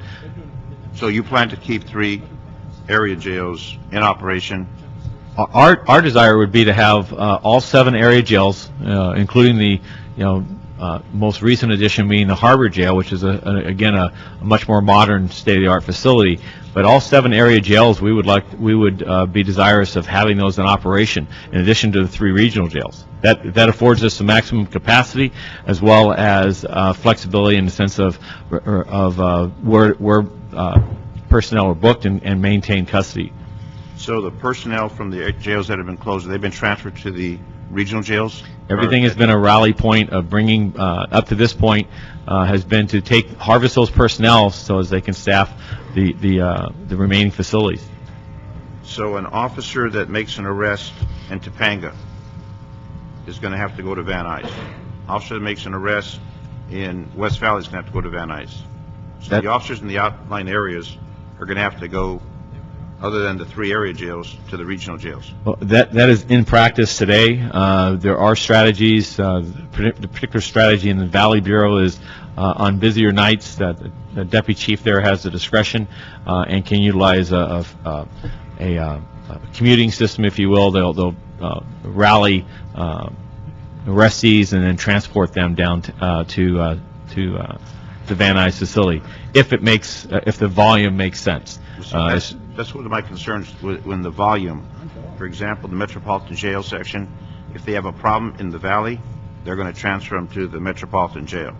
So while you're talking about 2 pods being open, they're not going to turn bodies away if there's no place else to take them. Well, I didn't want to interject into that pod conversation, but we're projecting 3.5 pods. That's what we're running. So there'll be days there'll be 3 pods running. There'll be days that we could go to the capacity of 4. So if you have to go to 4 pods because of whatever takes place, demonstrations or crime surge or whatever, there's going to have to be personnel in the jail to manage that, as well as a custodial personnel to handle that, which the medical personnel, the custodial personnel, and I see what happens traditionally is the people pass this great bond measure, and they give us the funds and we build a facility, and then everything else is disjointed. Because the disjointed aspect comes, we don't have the bodies to run it, we don't have the personnel to support it, so now we're trying to scramble to make it work. And it's incumbent upon the police department, obviously, to take the prisoners. You're not going to turn them loose. And the resources to maintain that, which I see as a huge gap, because the medical situation needs to be rendered to, the custodial situation, and under ideal situations, we're never going to have a UO. We're never going to have a situation where we're going to fill 4 pods. But sometimes that happens. And then we're not going to have the additional resources available to maintain that. The department has in its deployment schemes, if you will, what we are presently using and what we propose with this, what we'll be moving forward with, makes adjustments. Deployments are adjusted. There's a surge. There's a reduction of prisoner counts. There's a transfer from one facility to another. So there is that flexibility in our deployment scheme. But your deployment scheme is going to be impacted by 83 officers who would be in the field and 5 sergeants who would be in the field being deployed to the jail. So now your field force is obviously being reduced. Now, I spoke to an officer just a couple days ago, put out a help call in South Bureau. He had 1 unit show up because there was nobody else available. Now, that was frightening to hear a help call going out and only 1 unit showing up because there's nobody available. And it was resolved and everything was taken care of. But we're reducing our field force. As Mr. Cardenas has mentioned, 9963. That's the magic number we have. But of the 9963, how many of those officers are assigned to non-field duty? How many of those are assigned to administrative duties? How many are assigned to technical duties? How many are not out in the field serving the public? That's one of the issues that we really have avoided answering and addressing. Well, Councilman, those questions have been asked and those questions have been answered actually on a number of occasions, and really it's been a matter before the City Council by the department providing testimony as to the number of light duty personnel or personnel assigned to civilian functions for it's a regular type topic, and it's one that the department does manage and make efforts to minimize it at whenever possible. Where we're at today in regards to the use of these sworn personnel in this otherwise civilian function is it's the least unfavorable option, right, given the circumstances that we're in.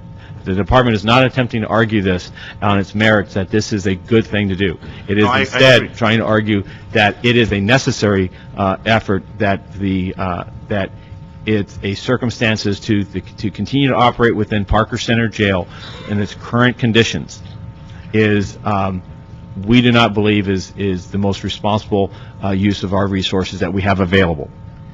But we need to provide public safety, and jail operation is part of public safety. Yet we have to provide the fire service, the paramedic service, the libraries, the recs and parks, sanitation, and everything else. And I remember from my years in the department, it's a focus that we need to provide public safety. But as a council, we've got to provide service to the entire city, and everything from the children to the senior citizens. So I'm looking at how do we manage the budget, and how do we provide the resources, and how do we make it work so it's balanced. And I don't see it balanced at this particular time. The proposal that are being brought forward, we're going to open up half the pods. We're not going to open up all the pods. We're not going to have medical. We're not going to have the custodial personnel. And I want to commend the detention officers that are here, because the purpose of detention officers was to relieve field officers so they can be in the field doing police work. And when we take those officers out of the field to do what detention officers do, very successful and very efficient and very effective, we're doing a disservice to the people who expect officers to be out in that aspect of law enforcement. So for me, I'm looking at you're juggling all these balls, and it's trying to come up with how are we going to make it work. And we're only talking about from now until the end of June, and then a whole nother budget year is going to come by, and then you're going to have to come up with how we're going to make it work next fiscal year. We're only talking about half the year. That is important to note, that there's many opportunities that exist in front of us, challenges as well, but opportunities as well. It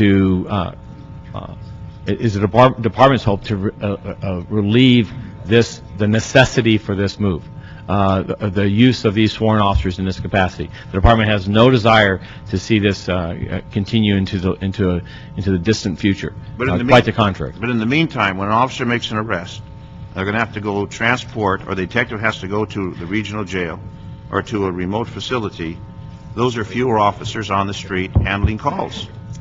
And we've come up with some hybrid plan for transportation of prisoners, where we were promised a long time ago we would have a system in place, which still is not in place, citywide, where officers would arrest, take the individual to an area station, and that arrestee would then be transported by some other entity.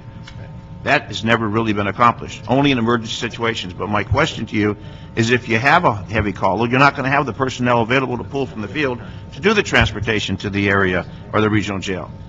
And we've never really gone into that arena, and that's why when I was on the council 9 years ago, we were sold this bill of goods to say we're not going to do area jails, we're going to do regional jails, and we're going to have a transportation system, so we're not going to bog down the officers. And now we are bogging down the officers more and more and more, because we're not complete with our process. If I might respond, just the 9 years ago conversation is one that we have a great deal of interest in, but seemingly absence of record. From my recollection, the department's use of the loss of area jails was a design by influences outside the department's control. As to the efficiency of operations, of jail operations, as to the cost of those operations, that the regional approach was one that was cheaper for the city to do. It was by no means, there's not a police officer or detective or manager in our department that would look and say, well, let's lose the Hollywood jail, which actually occurred when the North Hollywood station was built. The North Hollywood former station on Tierra Street had a jail. When we built that new one in 1997, it didn't. I believe the discussion in the 90s was that the consolidation of jail operations was in the city's best interest from an economic standpoint. And as to your recollection of the transportation of arrestees, by some means, the current restraints by state law, as you're aware, prohibits that being done by anyone other than a police officer. And so the department does not do that as a regular practice, because it does take officers from the field to do a function that is not economical or efficient in its use, because there are nights in which there may be one person in that van, if you will, being moved. But I remember West Valley Station rebuild, and I was the council member, new at that time, and I was told very clearly, we're not going to put a jail here because we're going to have the transportation service provided. I said, oh, great idea. you remember who that was, by the way? Pardon me? I would look to, not to toy with, not to banter, but we, from the department standpoint, the department has always been desirous of area jails. Well, that's why I didn't fight for a jail, because it was decided, I was informed, that they had this elaborate system. I said, that's great, and the officers have to fight traffic and wait in the booking line, et cetera.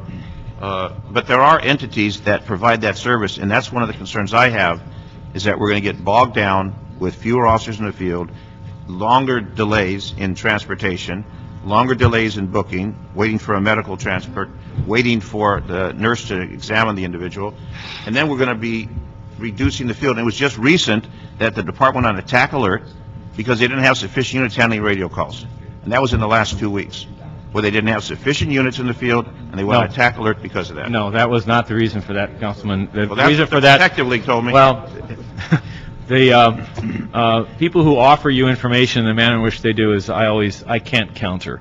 As to the incidents in which there was a tactical alert in Central Bureau and South Bureau, what did happen there was within about a 45-minute period of time, we had a SWAT call out, and we had 2 or 3 shootings that initially drew down our resources in the sense of officers responding en masse. I've yet to have a help call where I've had one officer respond. In my history, I've never seen that. I'll bring that to your So I'm very interested in that. But to the extent that our call load and the fluctuation of our workload, we work very diligently and feverishly to maintain an appropriate field force and to use that force where the work is occurring.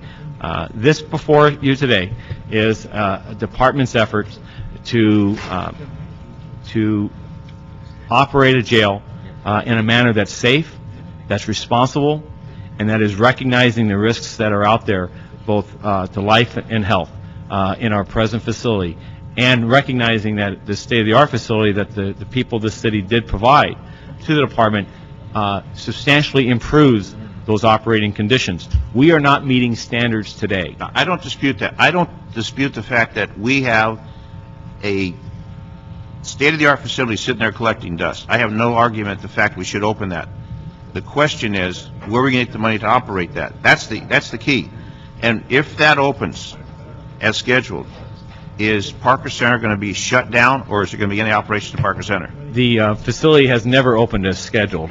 It was scheduled to open some year and a half ago. Right. No, I mean, if it opens this week. If it opens as planned today, the Parker Center jail itself will be isolated and shut down. What about the rest of Parker Center? The 2nd and 4th floor has a polygraph section, fingerprint section, and photograph section. It is our desire to isolate those functions there, to provide one front desk at the MDC to allow people to go in and out. We still have to conduct fire watches on those 2 floors because of the continued danger that those personnel that are there When are they still supposed to face. move out? With the completion of the Piper Tech renovation. And how long is that? It's estimated about, could be a year to 18 months. So while we say the building gets cited by Cal OSHA, we're going to take the prisoners out, but leave the civilian and other personnel inside the building for an extended period of time. We've evacuated the property division because of the health and safety violation of raw sewage that was being dumped on them regularly in June, July of this past year. But we're working on They're now at MDC. The leaking plumbing and the safety issues that are in the jail, we hope will be alleviated by the transfer of operations to the MDC. As to the risks that are continued for the personnel there on the 2nd and 4th floor, it is our efforts. If we could move them out tomorrow, we would make every effort to do that. But we're physically restrained because we don't have space to put them anywhere else. But see, the ironic part about it is we're saying that it's so unsafe for the jail operation, and that's why we want to move them out, yet we're going to leave people working in that structure. And if an earthquake strikes, it's going to come down on them as it would in the jail. Well, but I would hope that I won't have 400 prisoners which is an entirely different type of population, and this is not, every life is worth, has of equal value and substantial value. This is the department is trying to minimize the risk of life and the risk of safety. And Mr. Smith and I went through the jail, the old jail, Parker Center. We went through the new metropolitan facility. We see what the difference is. But a question I have is for those civilian employees and whatever sworn personnel we have going to remain in that dilapidated building that should be condemned for another at least 12 more months. That's a problem. And if you say there's no place to put them, that's an additional problem that has to be contended, because you're going to keep the building open while the jail's going to be shut down and property's going to be shut down. That building, Parker Center, is still going to be operating with the use of power and water, et cetera, instead of putting a fence around it and saying this place is now closed and have it be whatever it's going to be in the future. So we're talking two ways. We're worried about the jail, and I understand that, but we're still going to keep people working inside the Parker Center for at least 12 months, if not longer. That is an issue, and Mr. Parks brought up about the fact that it's been that way for many, many years. Thank you, Mr. Smith. Thank you. Mr. Rosenthal. Yeah, first of all, thank you, colleagues, for your thorough questions and everything you said. Good morning. Good morning. You're doing a good job in presenting a situation, but I have a couple of problems. Obviously, the only applause I heard in the room were people who feel a sworn officer should not be a guard in a security situation like that. I mean, and I know you believe that too, and I'm a big believer in Beck 9,963 because he's helped me in my district. Okay, I've seen the presence of the uniform and its impact on quality of life and safety issues, which I did not see prior to him becoming chief. So I'm very excited about what he's done. Here's my problem. Mr. Chairman, in a day or two, it's going to go into effect anyhow. Is that correct? Yes. So the cost is, what, another $800,000 or $11 million? $800,000. 900 something. 900,000. Okay, so it's going to happen. But those are to other departments, not to the police department. Yeah, right. That's the critical issue. Yeah, of course. I want officers on the street. I have, since I've been on council, I have less time than my colleagues here. I've been talking about civilians doing civilian work and not sworn officers. And I've heard more numbers back and forth. Some are disabled and some are temporarily disabled, but then there's others. And the last figure I heard was something like 72 civilian jobs are fully manned by healthy officers that shouldn't be out. And that was nothing to do with the jail issue, but just the notion of civilians doing civilian jobs, 70 cents on the dollar versus an officer. And officers, from my perspective, representing the constituents, they look at the officer on the street as part of what an officer is and the safety issues they're concerned with. Have we continued to explore legislation in Sacramento where civilians could be sworn in and armed and not have to have LAPD types? It is a matter that on the legislative agenda, it is open for discussion. Do you see leadership in Sacramento that's willing to take that to the next step so you could come back in 6 months and say, here's our plans to transition sworn officers out of there, back to the street, but putting in...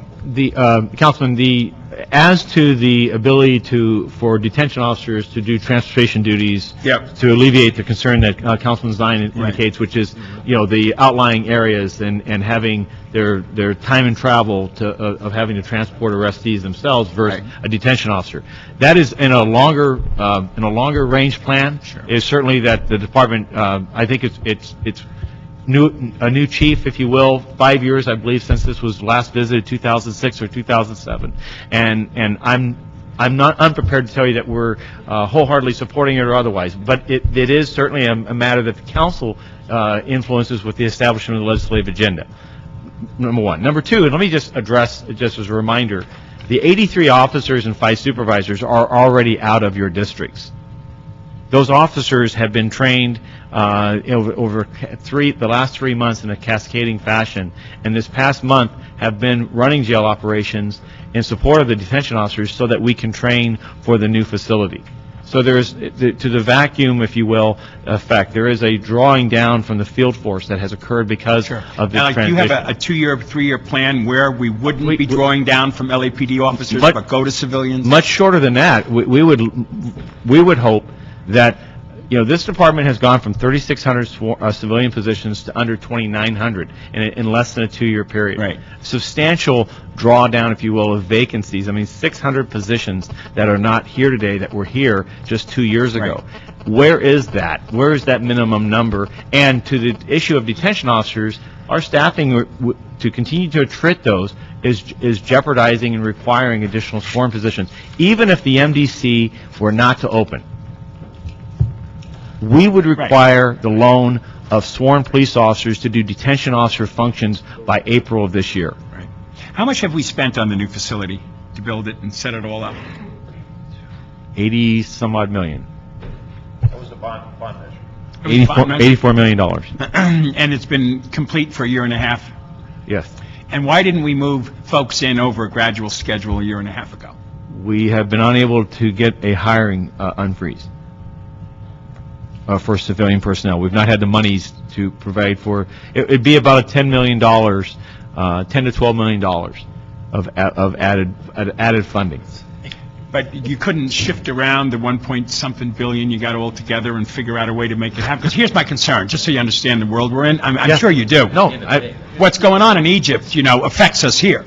Our economy, our nation, our budgets all over the place are in a very serious threatened state. When we go into the budget this spring, there are no more quick fixes or games to play, and I'm afraid it's not going to end with this coming budget this year. It might go on for a couple of more years. There's even talk about all kinds of economic issues out there. Who knows? We don't know.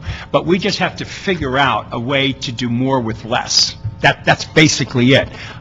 Intuitively, I believe a civilian is less expensive than a sworn officer for the obvious reasons, and that we have to demand that civilian increase.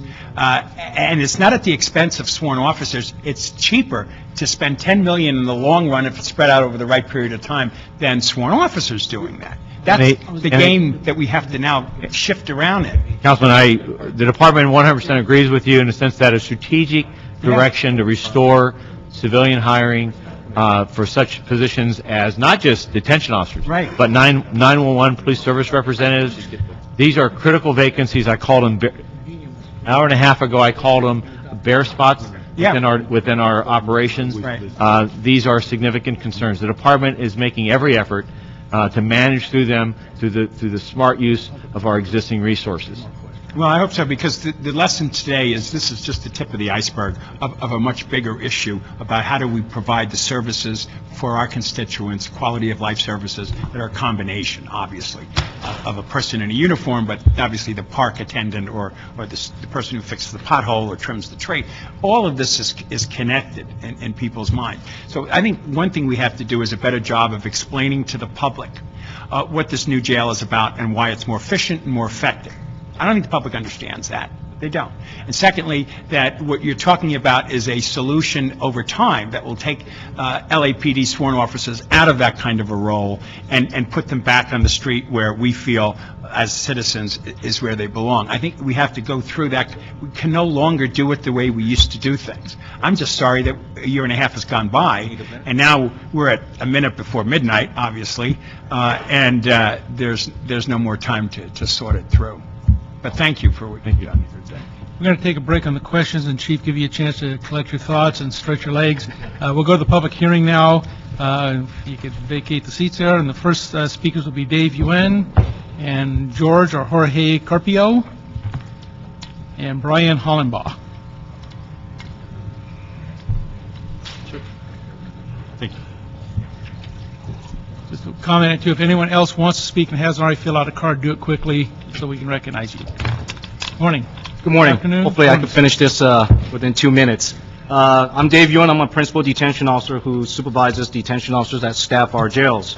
I've been on the department for 20 years now. We operate the largest Type 1 pre-arraignment jail system that processed last year approximately 125,000 inmates. Thanks. There are currently 231 detention officers, 71 senior detention officers, and 17 principal detention officers, totaling about 318. Even with the severe staffing shortages, plus being furloughed, we continue to work hard and provide vital public safety services to our community and to the city of L.A.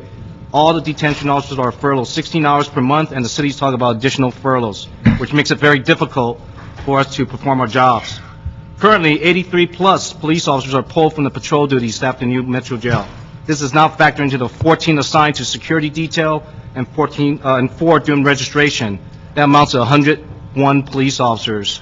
Raw numbers not factoring into the relief factors, that's 50 patrol units.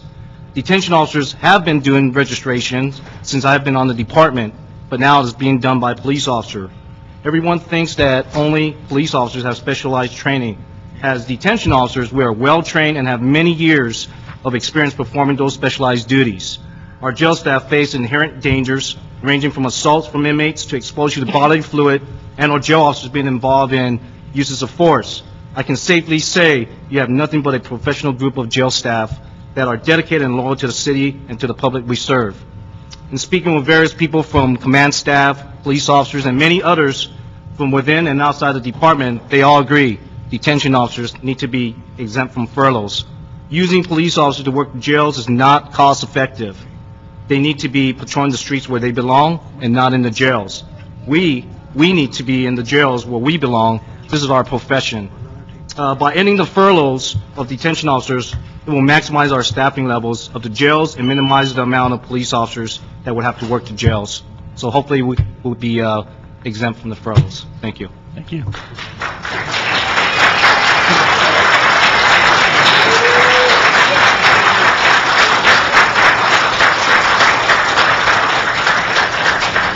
Okay, I allowed that one. That's all, though. Okay. Good morning. My name is Jorge Carpio. I'm a detention officer with the LAPD. I passed around a sheet in front of you. You'll be able to see that the base salary for a police officer 2 in the jail and a detention officer at their top step, which we are not all on, is compared there. If you look at the base salary for a police officer, it starts at $48,880, and the detention officer base salary at the top step is $57,858.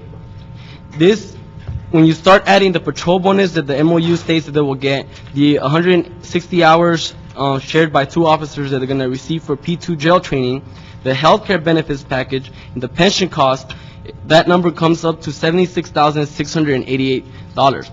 None of these extra benefits will be incurred for detention officers being removed off of furloughs because we are already receiving all those things. Our pension is already paid for, our healthcare is already paid for. So in a sense, you're paying about 83 officers $76,688 to work in the jail when you can remove a detention officer and alleviate that number at a much cheaper cost. This isn't even adding more vacation time, educational, bilingual, marksmanship, and other bonuses that police officers get. Also, that's starting in the next fiscal year. Right now, we have police officers, over 100 police officers in the jail, and those officers are earning over $90,000 a year because those officers came in under the old salary schedules.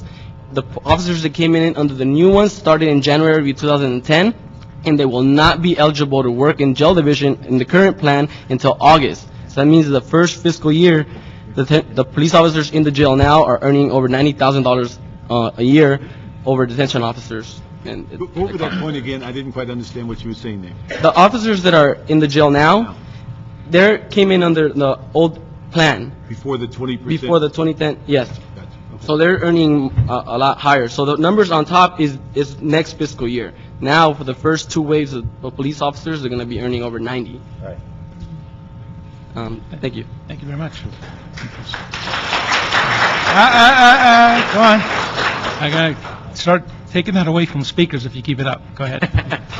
Good morning. My name is Brian Hollenbaugh. I'm a detention officer assigned to Valley Jail Section Jail Division. I have 11 years with LAPD. Currently, all ranks of detention officers are being furloughed 16 hours a month. In order to make up for this loss of hours to our base salary, many more detention officers are now working overtime, but not in the sense that you would know overtime as. The first 16 hours of overtime is paid at a straight time rate. It's only after 16 hours have been accounted for does a detention officer start to earn time and a half. 2 main reasons that we work overtime is 1, to make 160 hours a month, and 2, due to the fact that we are severely understaffed in the jails. If detention personnel were exempted from the furloughs, 32 police officer 2s could be released back to patrol. Ask any patrol captain if he or she would welcome the additional patrol units in their divisions, and they would say they would, especially in light of the fact that they now run short in patrol due to the fact they have to give patrol officers additional days off when they have accumulated too much overtime. The detention officers of the LAPD are a very professional and dedicated group, and takes great pride in the role we play in public safety here in Los Angeles. I would like to remind everyone that last July, when the city workers staged a one-day sick-out to protest additional furloughs, detention officers did not take part in this. This speaks volumes to the professionalism and dedication of this group. Councilman Zine, you made reference to the detention officers out here in the audience today. I'd like to ask all of them to stand up, show you all how many turned out today. Yeah. Thank you very much for your service. We appreciate it. Thank you. Please make the common sense decision here today and exempt the detention officer classification from further furloughs. Thank you. Final two speakers will be Peter Repovich and Julie Butcher.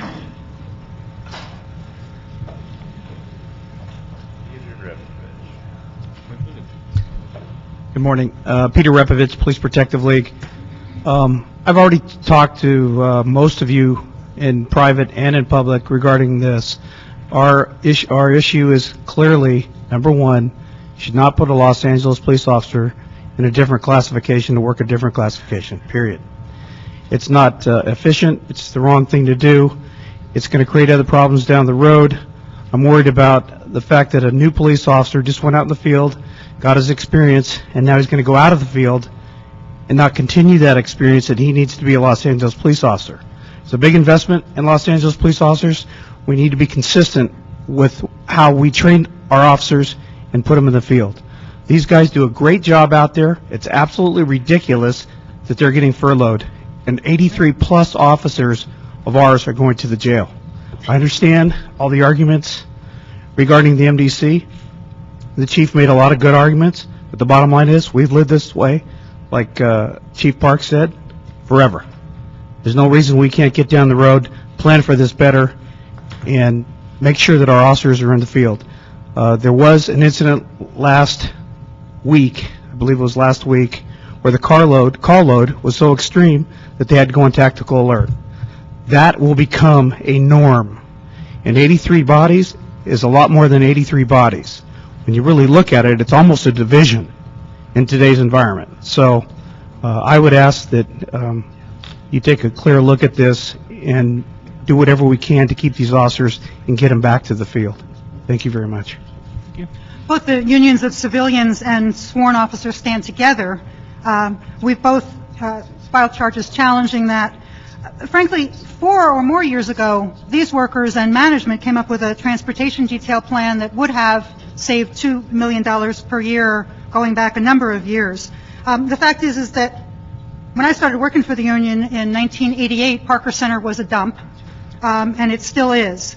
Our commitment is to maximizing the law enforcement in the most cost-effective way, and that should be measured by the amount of police officers on the street, not in jails.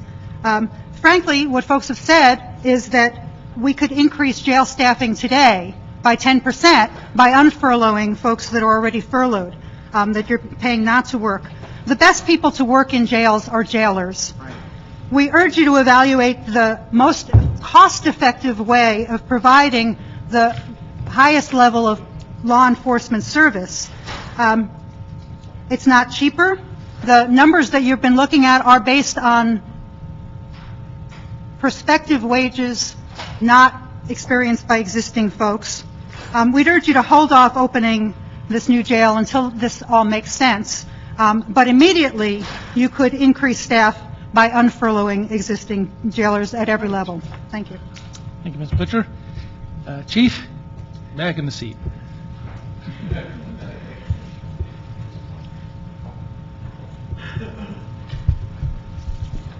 All right, so to redirect our attention, make sure we're going in the right direction here. The Chief of Police is going to do this Wednesday regardless. The question that we have before us are twofold. One, the policy implications from today and then a go-forward basis. And I don't think we will resolve that today, but we need to sharpen that questioning and define what the policy issues are that we want to bring forward from this day forward and into the next year's budget. More importantly, I think that's where the great value will come of the Public Safety Committee, is defining what the policy should be as the budget evolves in the next few months. Secondly, for today, we have an issue that this action of the Police Department is adding near $1 million of cost to 2 other departments. While the Chief of Police has the authority to move his personnel anywhere he wants, he does not have the authority to add a cost burden to other departments without the Budget and Finance Committee and the Council approving. So the question then has to be resolved, how are we going to fund that? And that is what we can do today. So I would just want to kind of focus, I think that's where we need to be, is policy issues defined for future discussion, budget issues for today, and then looking forward to the budget as we get into the May timeframe.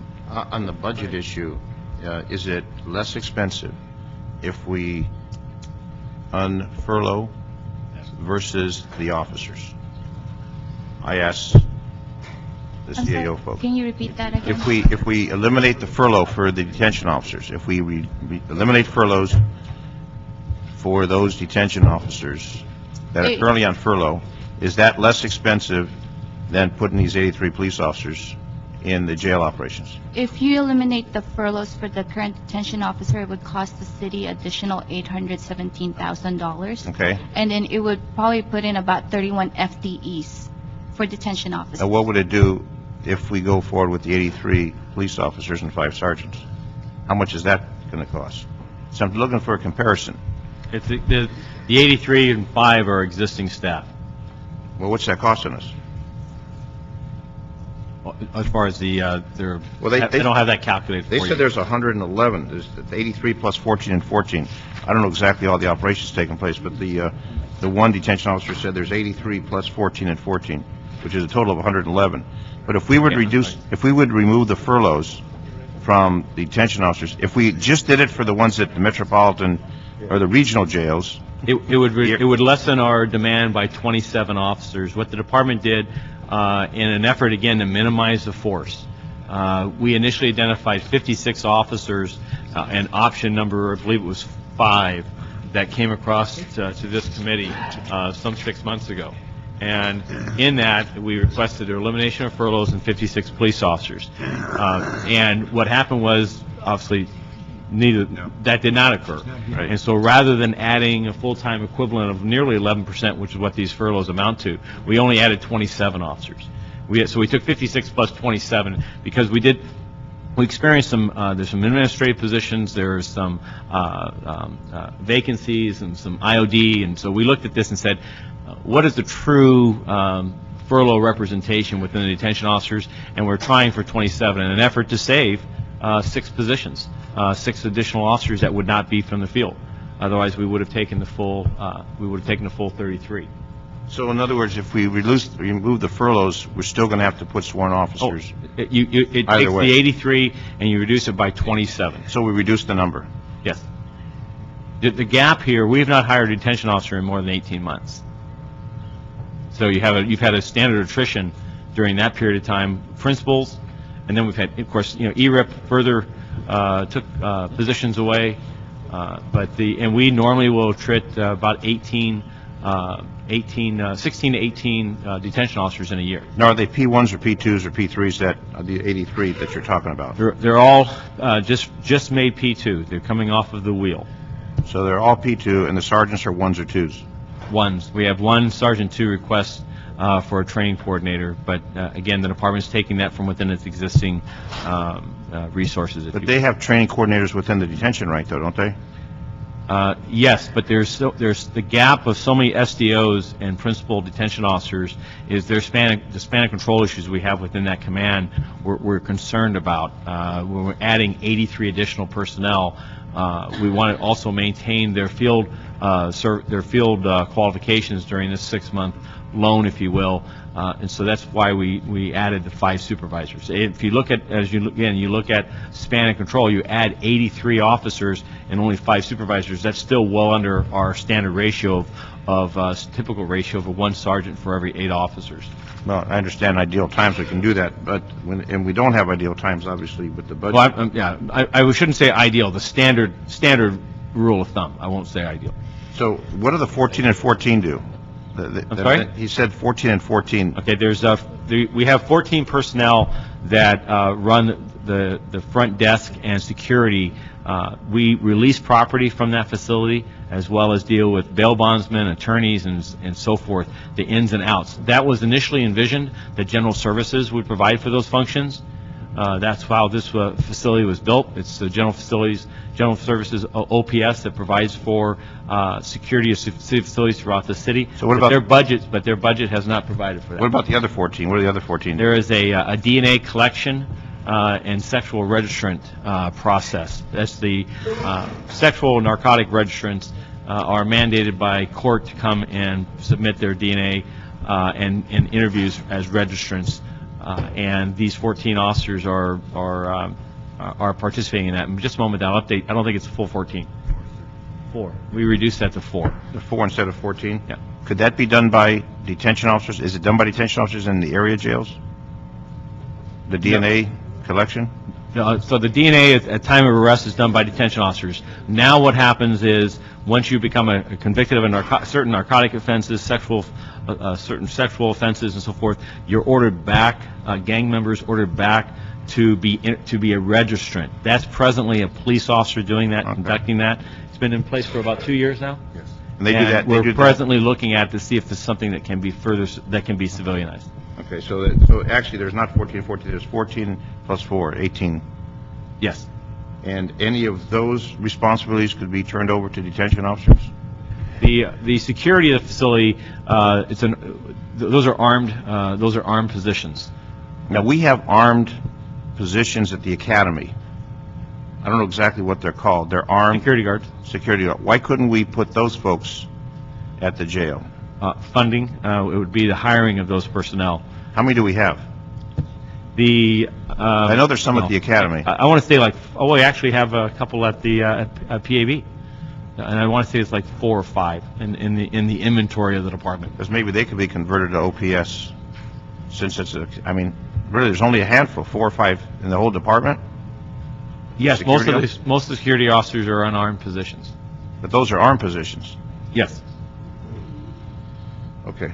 But their present assignments, all these positions, as we've talked about, 600 fewer positions. There is no, robbing Peter to pay Paul. That we've taken every third person from the wall, if you will, already. There's no one. You're at minimum staffing and below minimum staffing in many of these positions. We've shuttered operations on a number of different scales.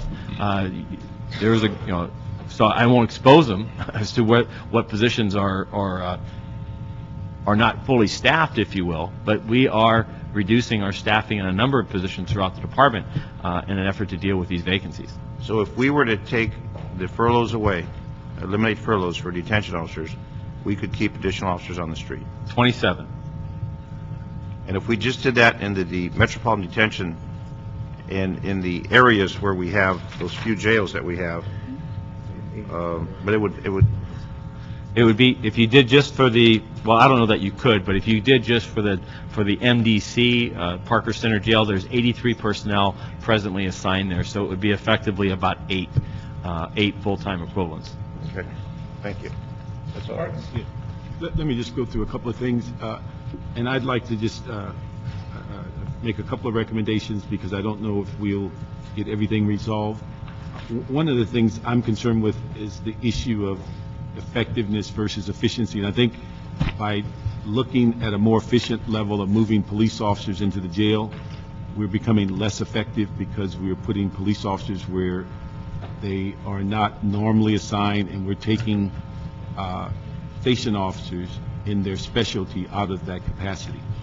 I also have a concern that we should not be doing this, particularly in light of while station officers, we could basically accumulate more station officers by eliminating the issue of the furloughs.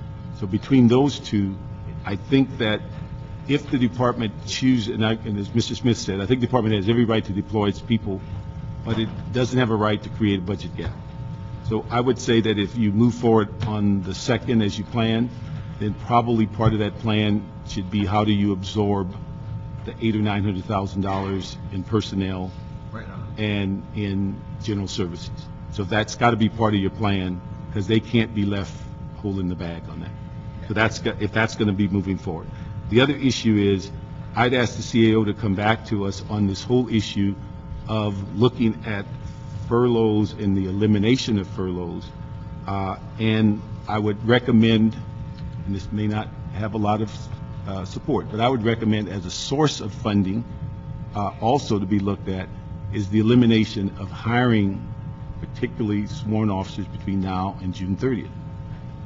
And I think that with that, it's important to realize that we have a new pension system coming in. It does not go in our interest to to hire more sworn officers into a pension system that is more costly and can't be sustained. And so it would appear to me that that would be a couple of reasons to move forward and use the remaining couple of $1 million between now and June on not hiring into civilians to where we can populate the jail. The other issue I would ask that the CAO look at is that as a funding source that we not tamper with in-car video. We can't replace it. We've made a promise to deal with it. It should stay in its current UB until we implement it. And so we not use that as a consideration. The other thing I'd Explain that ask, one more time. we have a couple of $1 million in in-car video. One of the proposals a while back was to take some of that money and use it for the jail to open it up and replace it at some later date. We don't have a later date. We don't have that money. So the issue is, I would say, not to tamper with that money. We can't replace it. It's not available. It's already earmarked. Leave it alone and let's move forward. Now, the next issue, and I think that as you talked about moving civilians, from TO, you would still be short 27 positions. No. Furloughs would eliminate the need for 27 sworn. 27 officers. We would still need 56. Now, I'm going to give you the test. The issue is that in looking, and again, I saw the CAO touched it, just lightly in their report. If you, again, would sit down and evaluate deployment, and I'll go over it again, not by hours worked, but by shifts needed, you can increase your deployment of 4-day work week, 3-day work week, and a 5-day work week by 20 to 30% in shifts if you move back to 5-day work week. There's 20 to 30% difference in shift. If you go by hours, you go down the wrong path. The issue is that people that work 3-day work week only work 100+ days a year. People that work 5-day work week works 230 to 40 days a year. Our deployment is based on availability of people for shifts, not how many hours they work. And if you compress their full year of work into 100 days, you will create a deployment problem during that fiscal year. So I'd ask you to look at those issues, because I think, just as we found in Department of Transportation recently, when the mayor wanted to create, quote, a tiger team, and they merely changed the deployment and found the resources and didn't cost us a dime. And again, if you stay on hours, you'll never get to the conclusion. If you look at shifts, again, it's fairly well documented. 20 to 30% more shifts is what you need. That would be my recommendation. I would just point out that shift is a definition. It's not a real thing. We can call a shift anything we want to call it. We currently call it 312. And but shift, what I'm talking about is 8 hours. Yeah, It takes you to work. but that's a definitional issue, Mr. Parks. I mean, as far as the time in the position, as an hourly basis is different than on a shift basis. If you look at a shift basis, we could call shifts 24 hours, and then it's really a difference. That's just a definitional point of view. It is not a real boots on the street issue.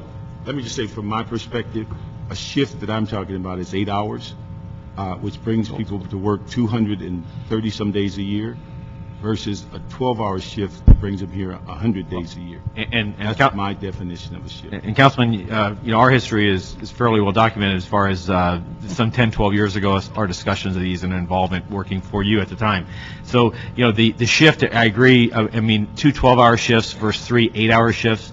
One would say, arguably, for a point of argument, not to belabor this, but going from a 3-12 shift combination, that you increase the number of shifts needed by 50%, because instead of having 2 12-hour shifts, you now need 3 8-hour shifts.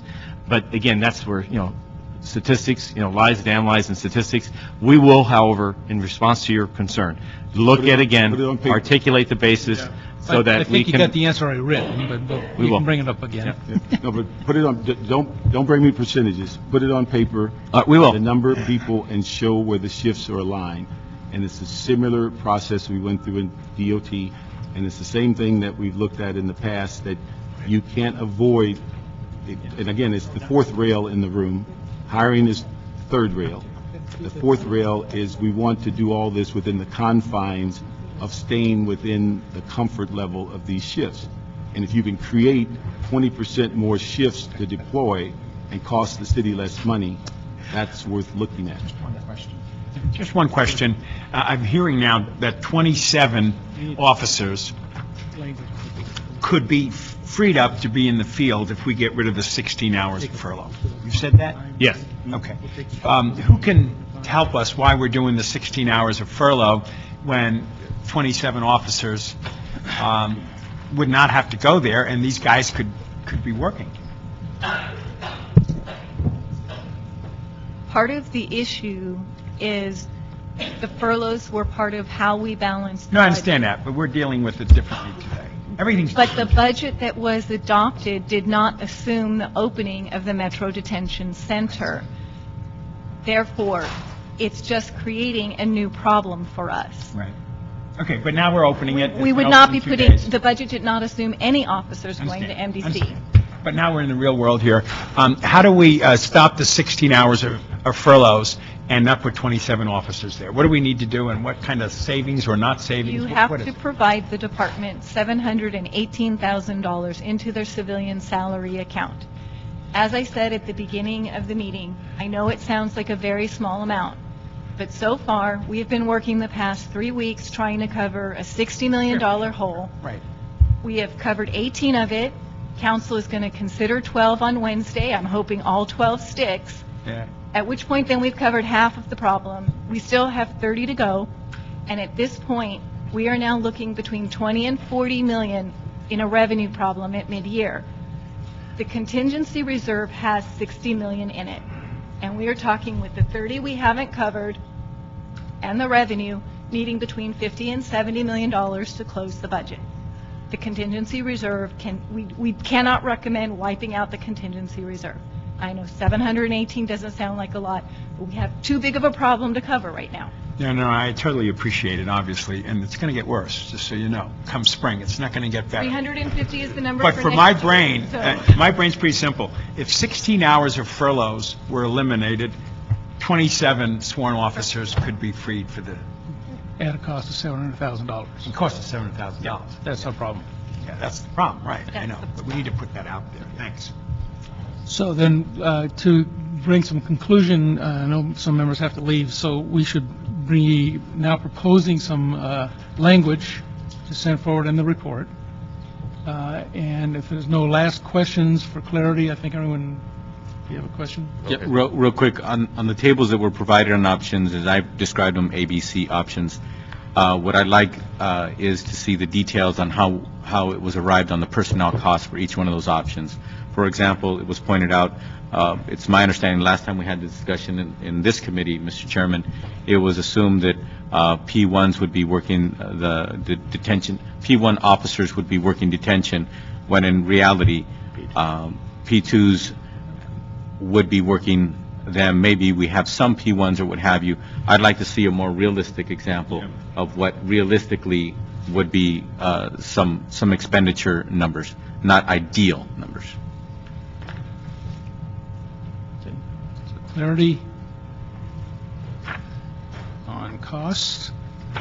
And Mr. Parks, you had a series of items. I would, like I said, like to ask an instruction that if the department moves forward on February the 2nd without the council's approval, that they absorb these costs that are going to be created in other departments within their budget. Okay. Is there any objection to that, Mr. No objection. No objection to that? All right. Then that's next item. And then the other thing, and I want to make a distinction, when we talk about the positions, that we should be evaluating the removal of furloughs on civilian employees within the jail, and that, but we should also ensure that there are the adequate sworn watch commanders that have always been a part of that contingent. A source of funding I would recommend is we look at the non-hiring of police officers through June 30th, particularly in light of the savings for this year and 14 million for next year, and the budget and the pension issue, that be considered a source of funding for the furloughed positions that we return. Okay, before we act on that, Chief, I understand, my recollection is only one more planned class for the rest of the year. So what would be the savings on one class? I'm sorry, I don't have the numbers for you. I can get that. I think in one of our... It's not, In our P3 report, Yeah. we had put delaying one class, which council acted on. We did. That was about $200,000. And then based on the rest of the hiring that we estimated through the end of the year, I believe that was another 1.5. It will be 1.2. Because we're going to merge the 1.2. one class into Was the remaining 1.2 three. for a total of 1.7. No, it would be 1.7 million for 3 classes. No, but we're not doing 3 classes. There's only one more class planned, and it's a May class. The March class or May class? March. So the March class, the benefit to the budget would be in 3 months of a class, which is what? That's approximately. The March class is $710,000 in salaries and $150,000 in related costs. But in order to finish at 9963, Yeah. we'll have to hire 3 additional classes. So if we only hire a March class, we will finish below 9963. And that's the policy issue, and we understand that that's going to require a mayoral veto, probably, override. How many in the class? What number are you talking about? 45. 45? Okay. So you Full could class. you could double it up if you needed. And, our experiences with 90 people classes have not been good, and so I don't think that's the department's wish, nor, I mean, we're talking about the money anyway, so where would you get the money? So the value of this, Mr. Park's motion would be then 1.7 million. Yes, That's it the would be value. 1.7 million for all 3 classes. And what about next year? The 3 classes represent $7.5 million next year. That's a carry-through. Correct. Yeah. If we don't resume hiring. Now, if we resume hiring, it's a totally different. It goes away. It goes away. Yeah. So if these classes were eliminated and then not hired next year, then that additional value next year is that amount. and I believe is that also encountering the 250 to 300 attrition that you would have during that same period of time? We're only talking about the officers. So if we hire 125 officers between now and the end of the fiscal year, Yeah. we anticipate about 100 of them will be on payroll next fiscal year. Those 100 officers represent $7.5 million in general fund obligations next year. So hiring to attrition is no longer valid. Okay? So let's vote on that separately then. Mr. Rosendahl? Is this the one that says we're not going to do the classes? Going to stop hiring for the rest of Yeah, this year? I'm voting no on that at this point. Okay. Mr. Parks? Yes. I'm a no. I'm a yes. No. Okay, that is defeated then. Okay, that leaves the first part of your last one was to keep the supervisorial levels. Keep the sworn supervisors in the jail. Right. Is there any opposition to that? Okay, your next point. No The opposition. point was that we not touch the in-car video. In-car video, and that is the funding source that the CAO has identified in the report. Is that correct? For GSD and personnel. Okay, so if that is not touched, then what would be the alternative? I think that was the Councilmember? first recommendation, that the department absorbs it. For clarity, I believe some of that in-car video money has also been identified as part of LAPD's operational plan to balance their current year budget. Do what? Take what? What was the last sentence, part of your sentence?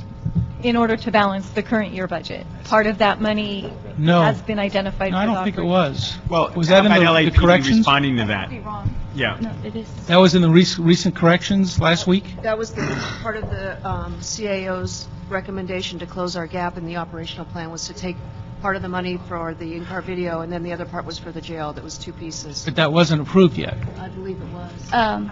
In concept, it was approved. In So concept. the appropriation is supposed to happen as part of the mid-year, but 1.5 million of in-car video was supposed to be part of balancing LAPD's budget. Yeah. But that's mid-year, not what we're sending to council this week.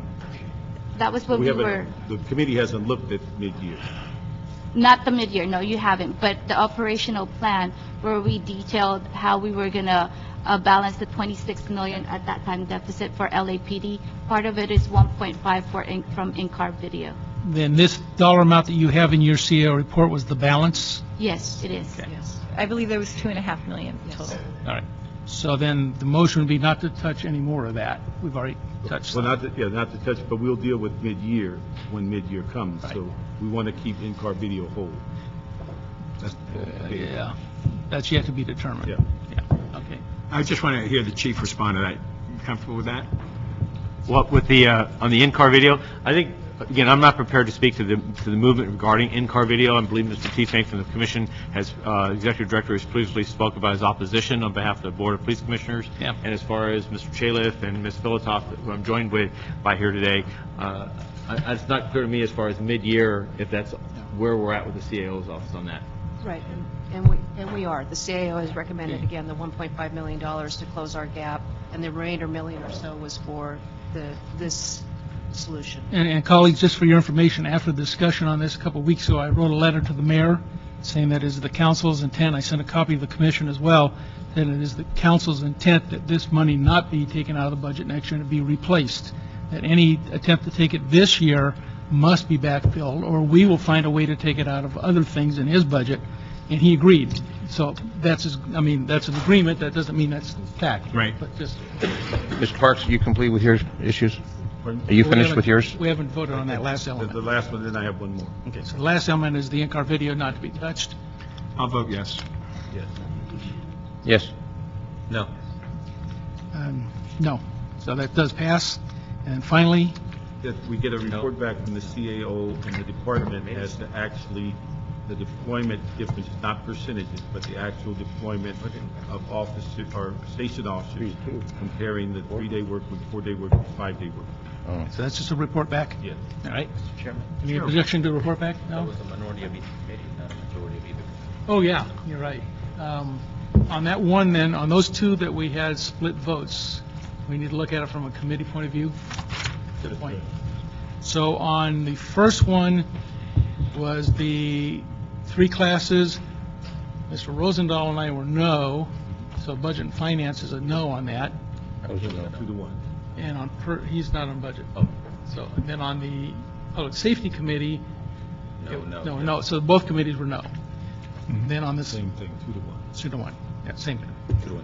Okay, good point, though. All right, and then the last one, there's no objection to report back? All right. Fine, so that'll be the. I got 2 issues. Okay. 2 issues. You've got a lot of issues, but give me 2 Well, of them. Number 1 is a report back on Parker Center, what we're going to do with the existing personnel that are going to remain in there, some definition of closure, and the time frame, since we're saying the place is not habitable, yet we're leaving people in there. So report back on that. And the other issue is on transportation of prisoners, what solid plan we're going to have for the transportation of prisoners to the regional and area jails with the additional personnel taken out of the field. Can I clarify for you on the movement of the folks out of Parker Center? The build-out at Piper Tech where they're moving has already begun. So it's been funded, and General Services is already working on the build-out to move the staff. So The problem I have is we're saying that it's an unsafe situation for prisoners in the jail, yet it's unsafe for everyone, not only the prisoners, but for the working folks. But just so you understand, they have started already the process of doing the build-out, so it's not like it's just an idea in somebody's mind to move forward. Well, then a time frame on that so we can get some definition on it. 18 months. Okay, thank you.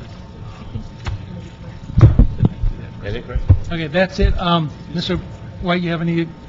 Senate item 2, do you want to clarify the committee's action? Yeah, I want to clarify the committee action on number 2, that was the 2009 grant. Thank you. And that was that. So that concludes our hearing today. Chief, when do you want to come back on these other issues?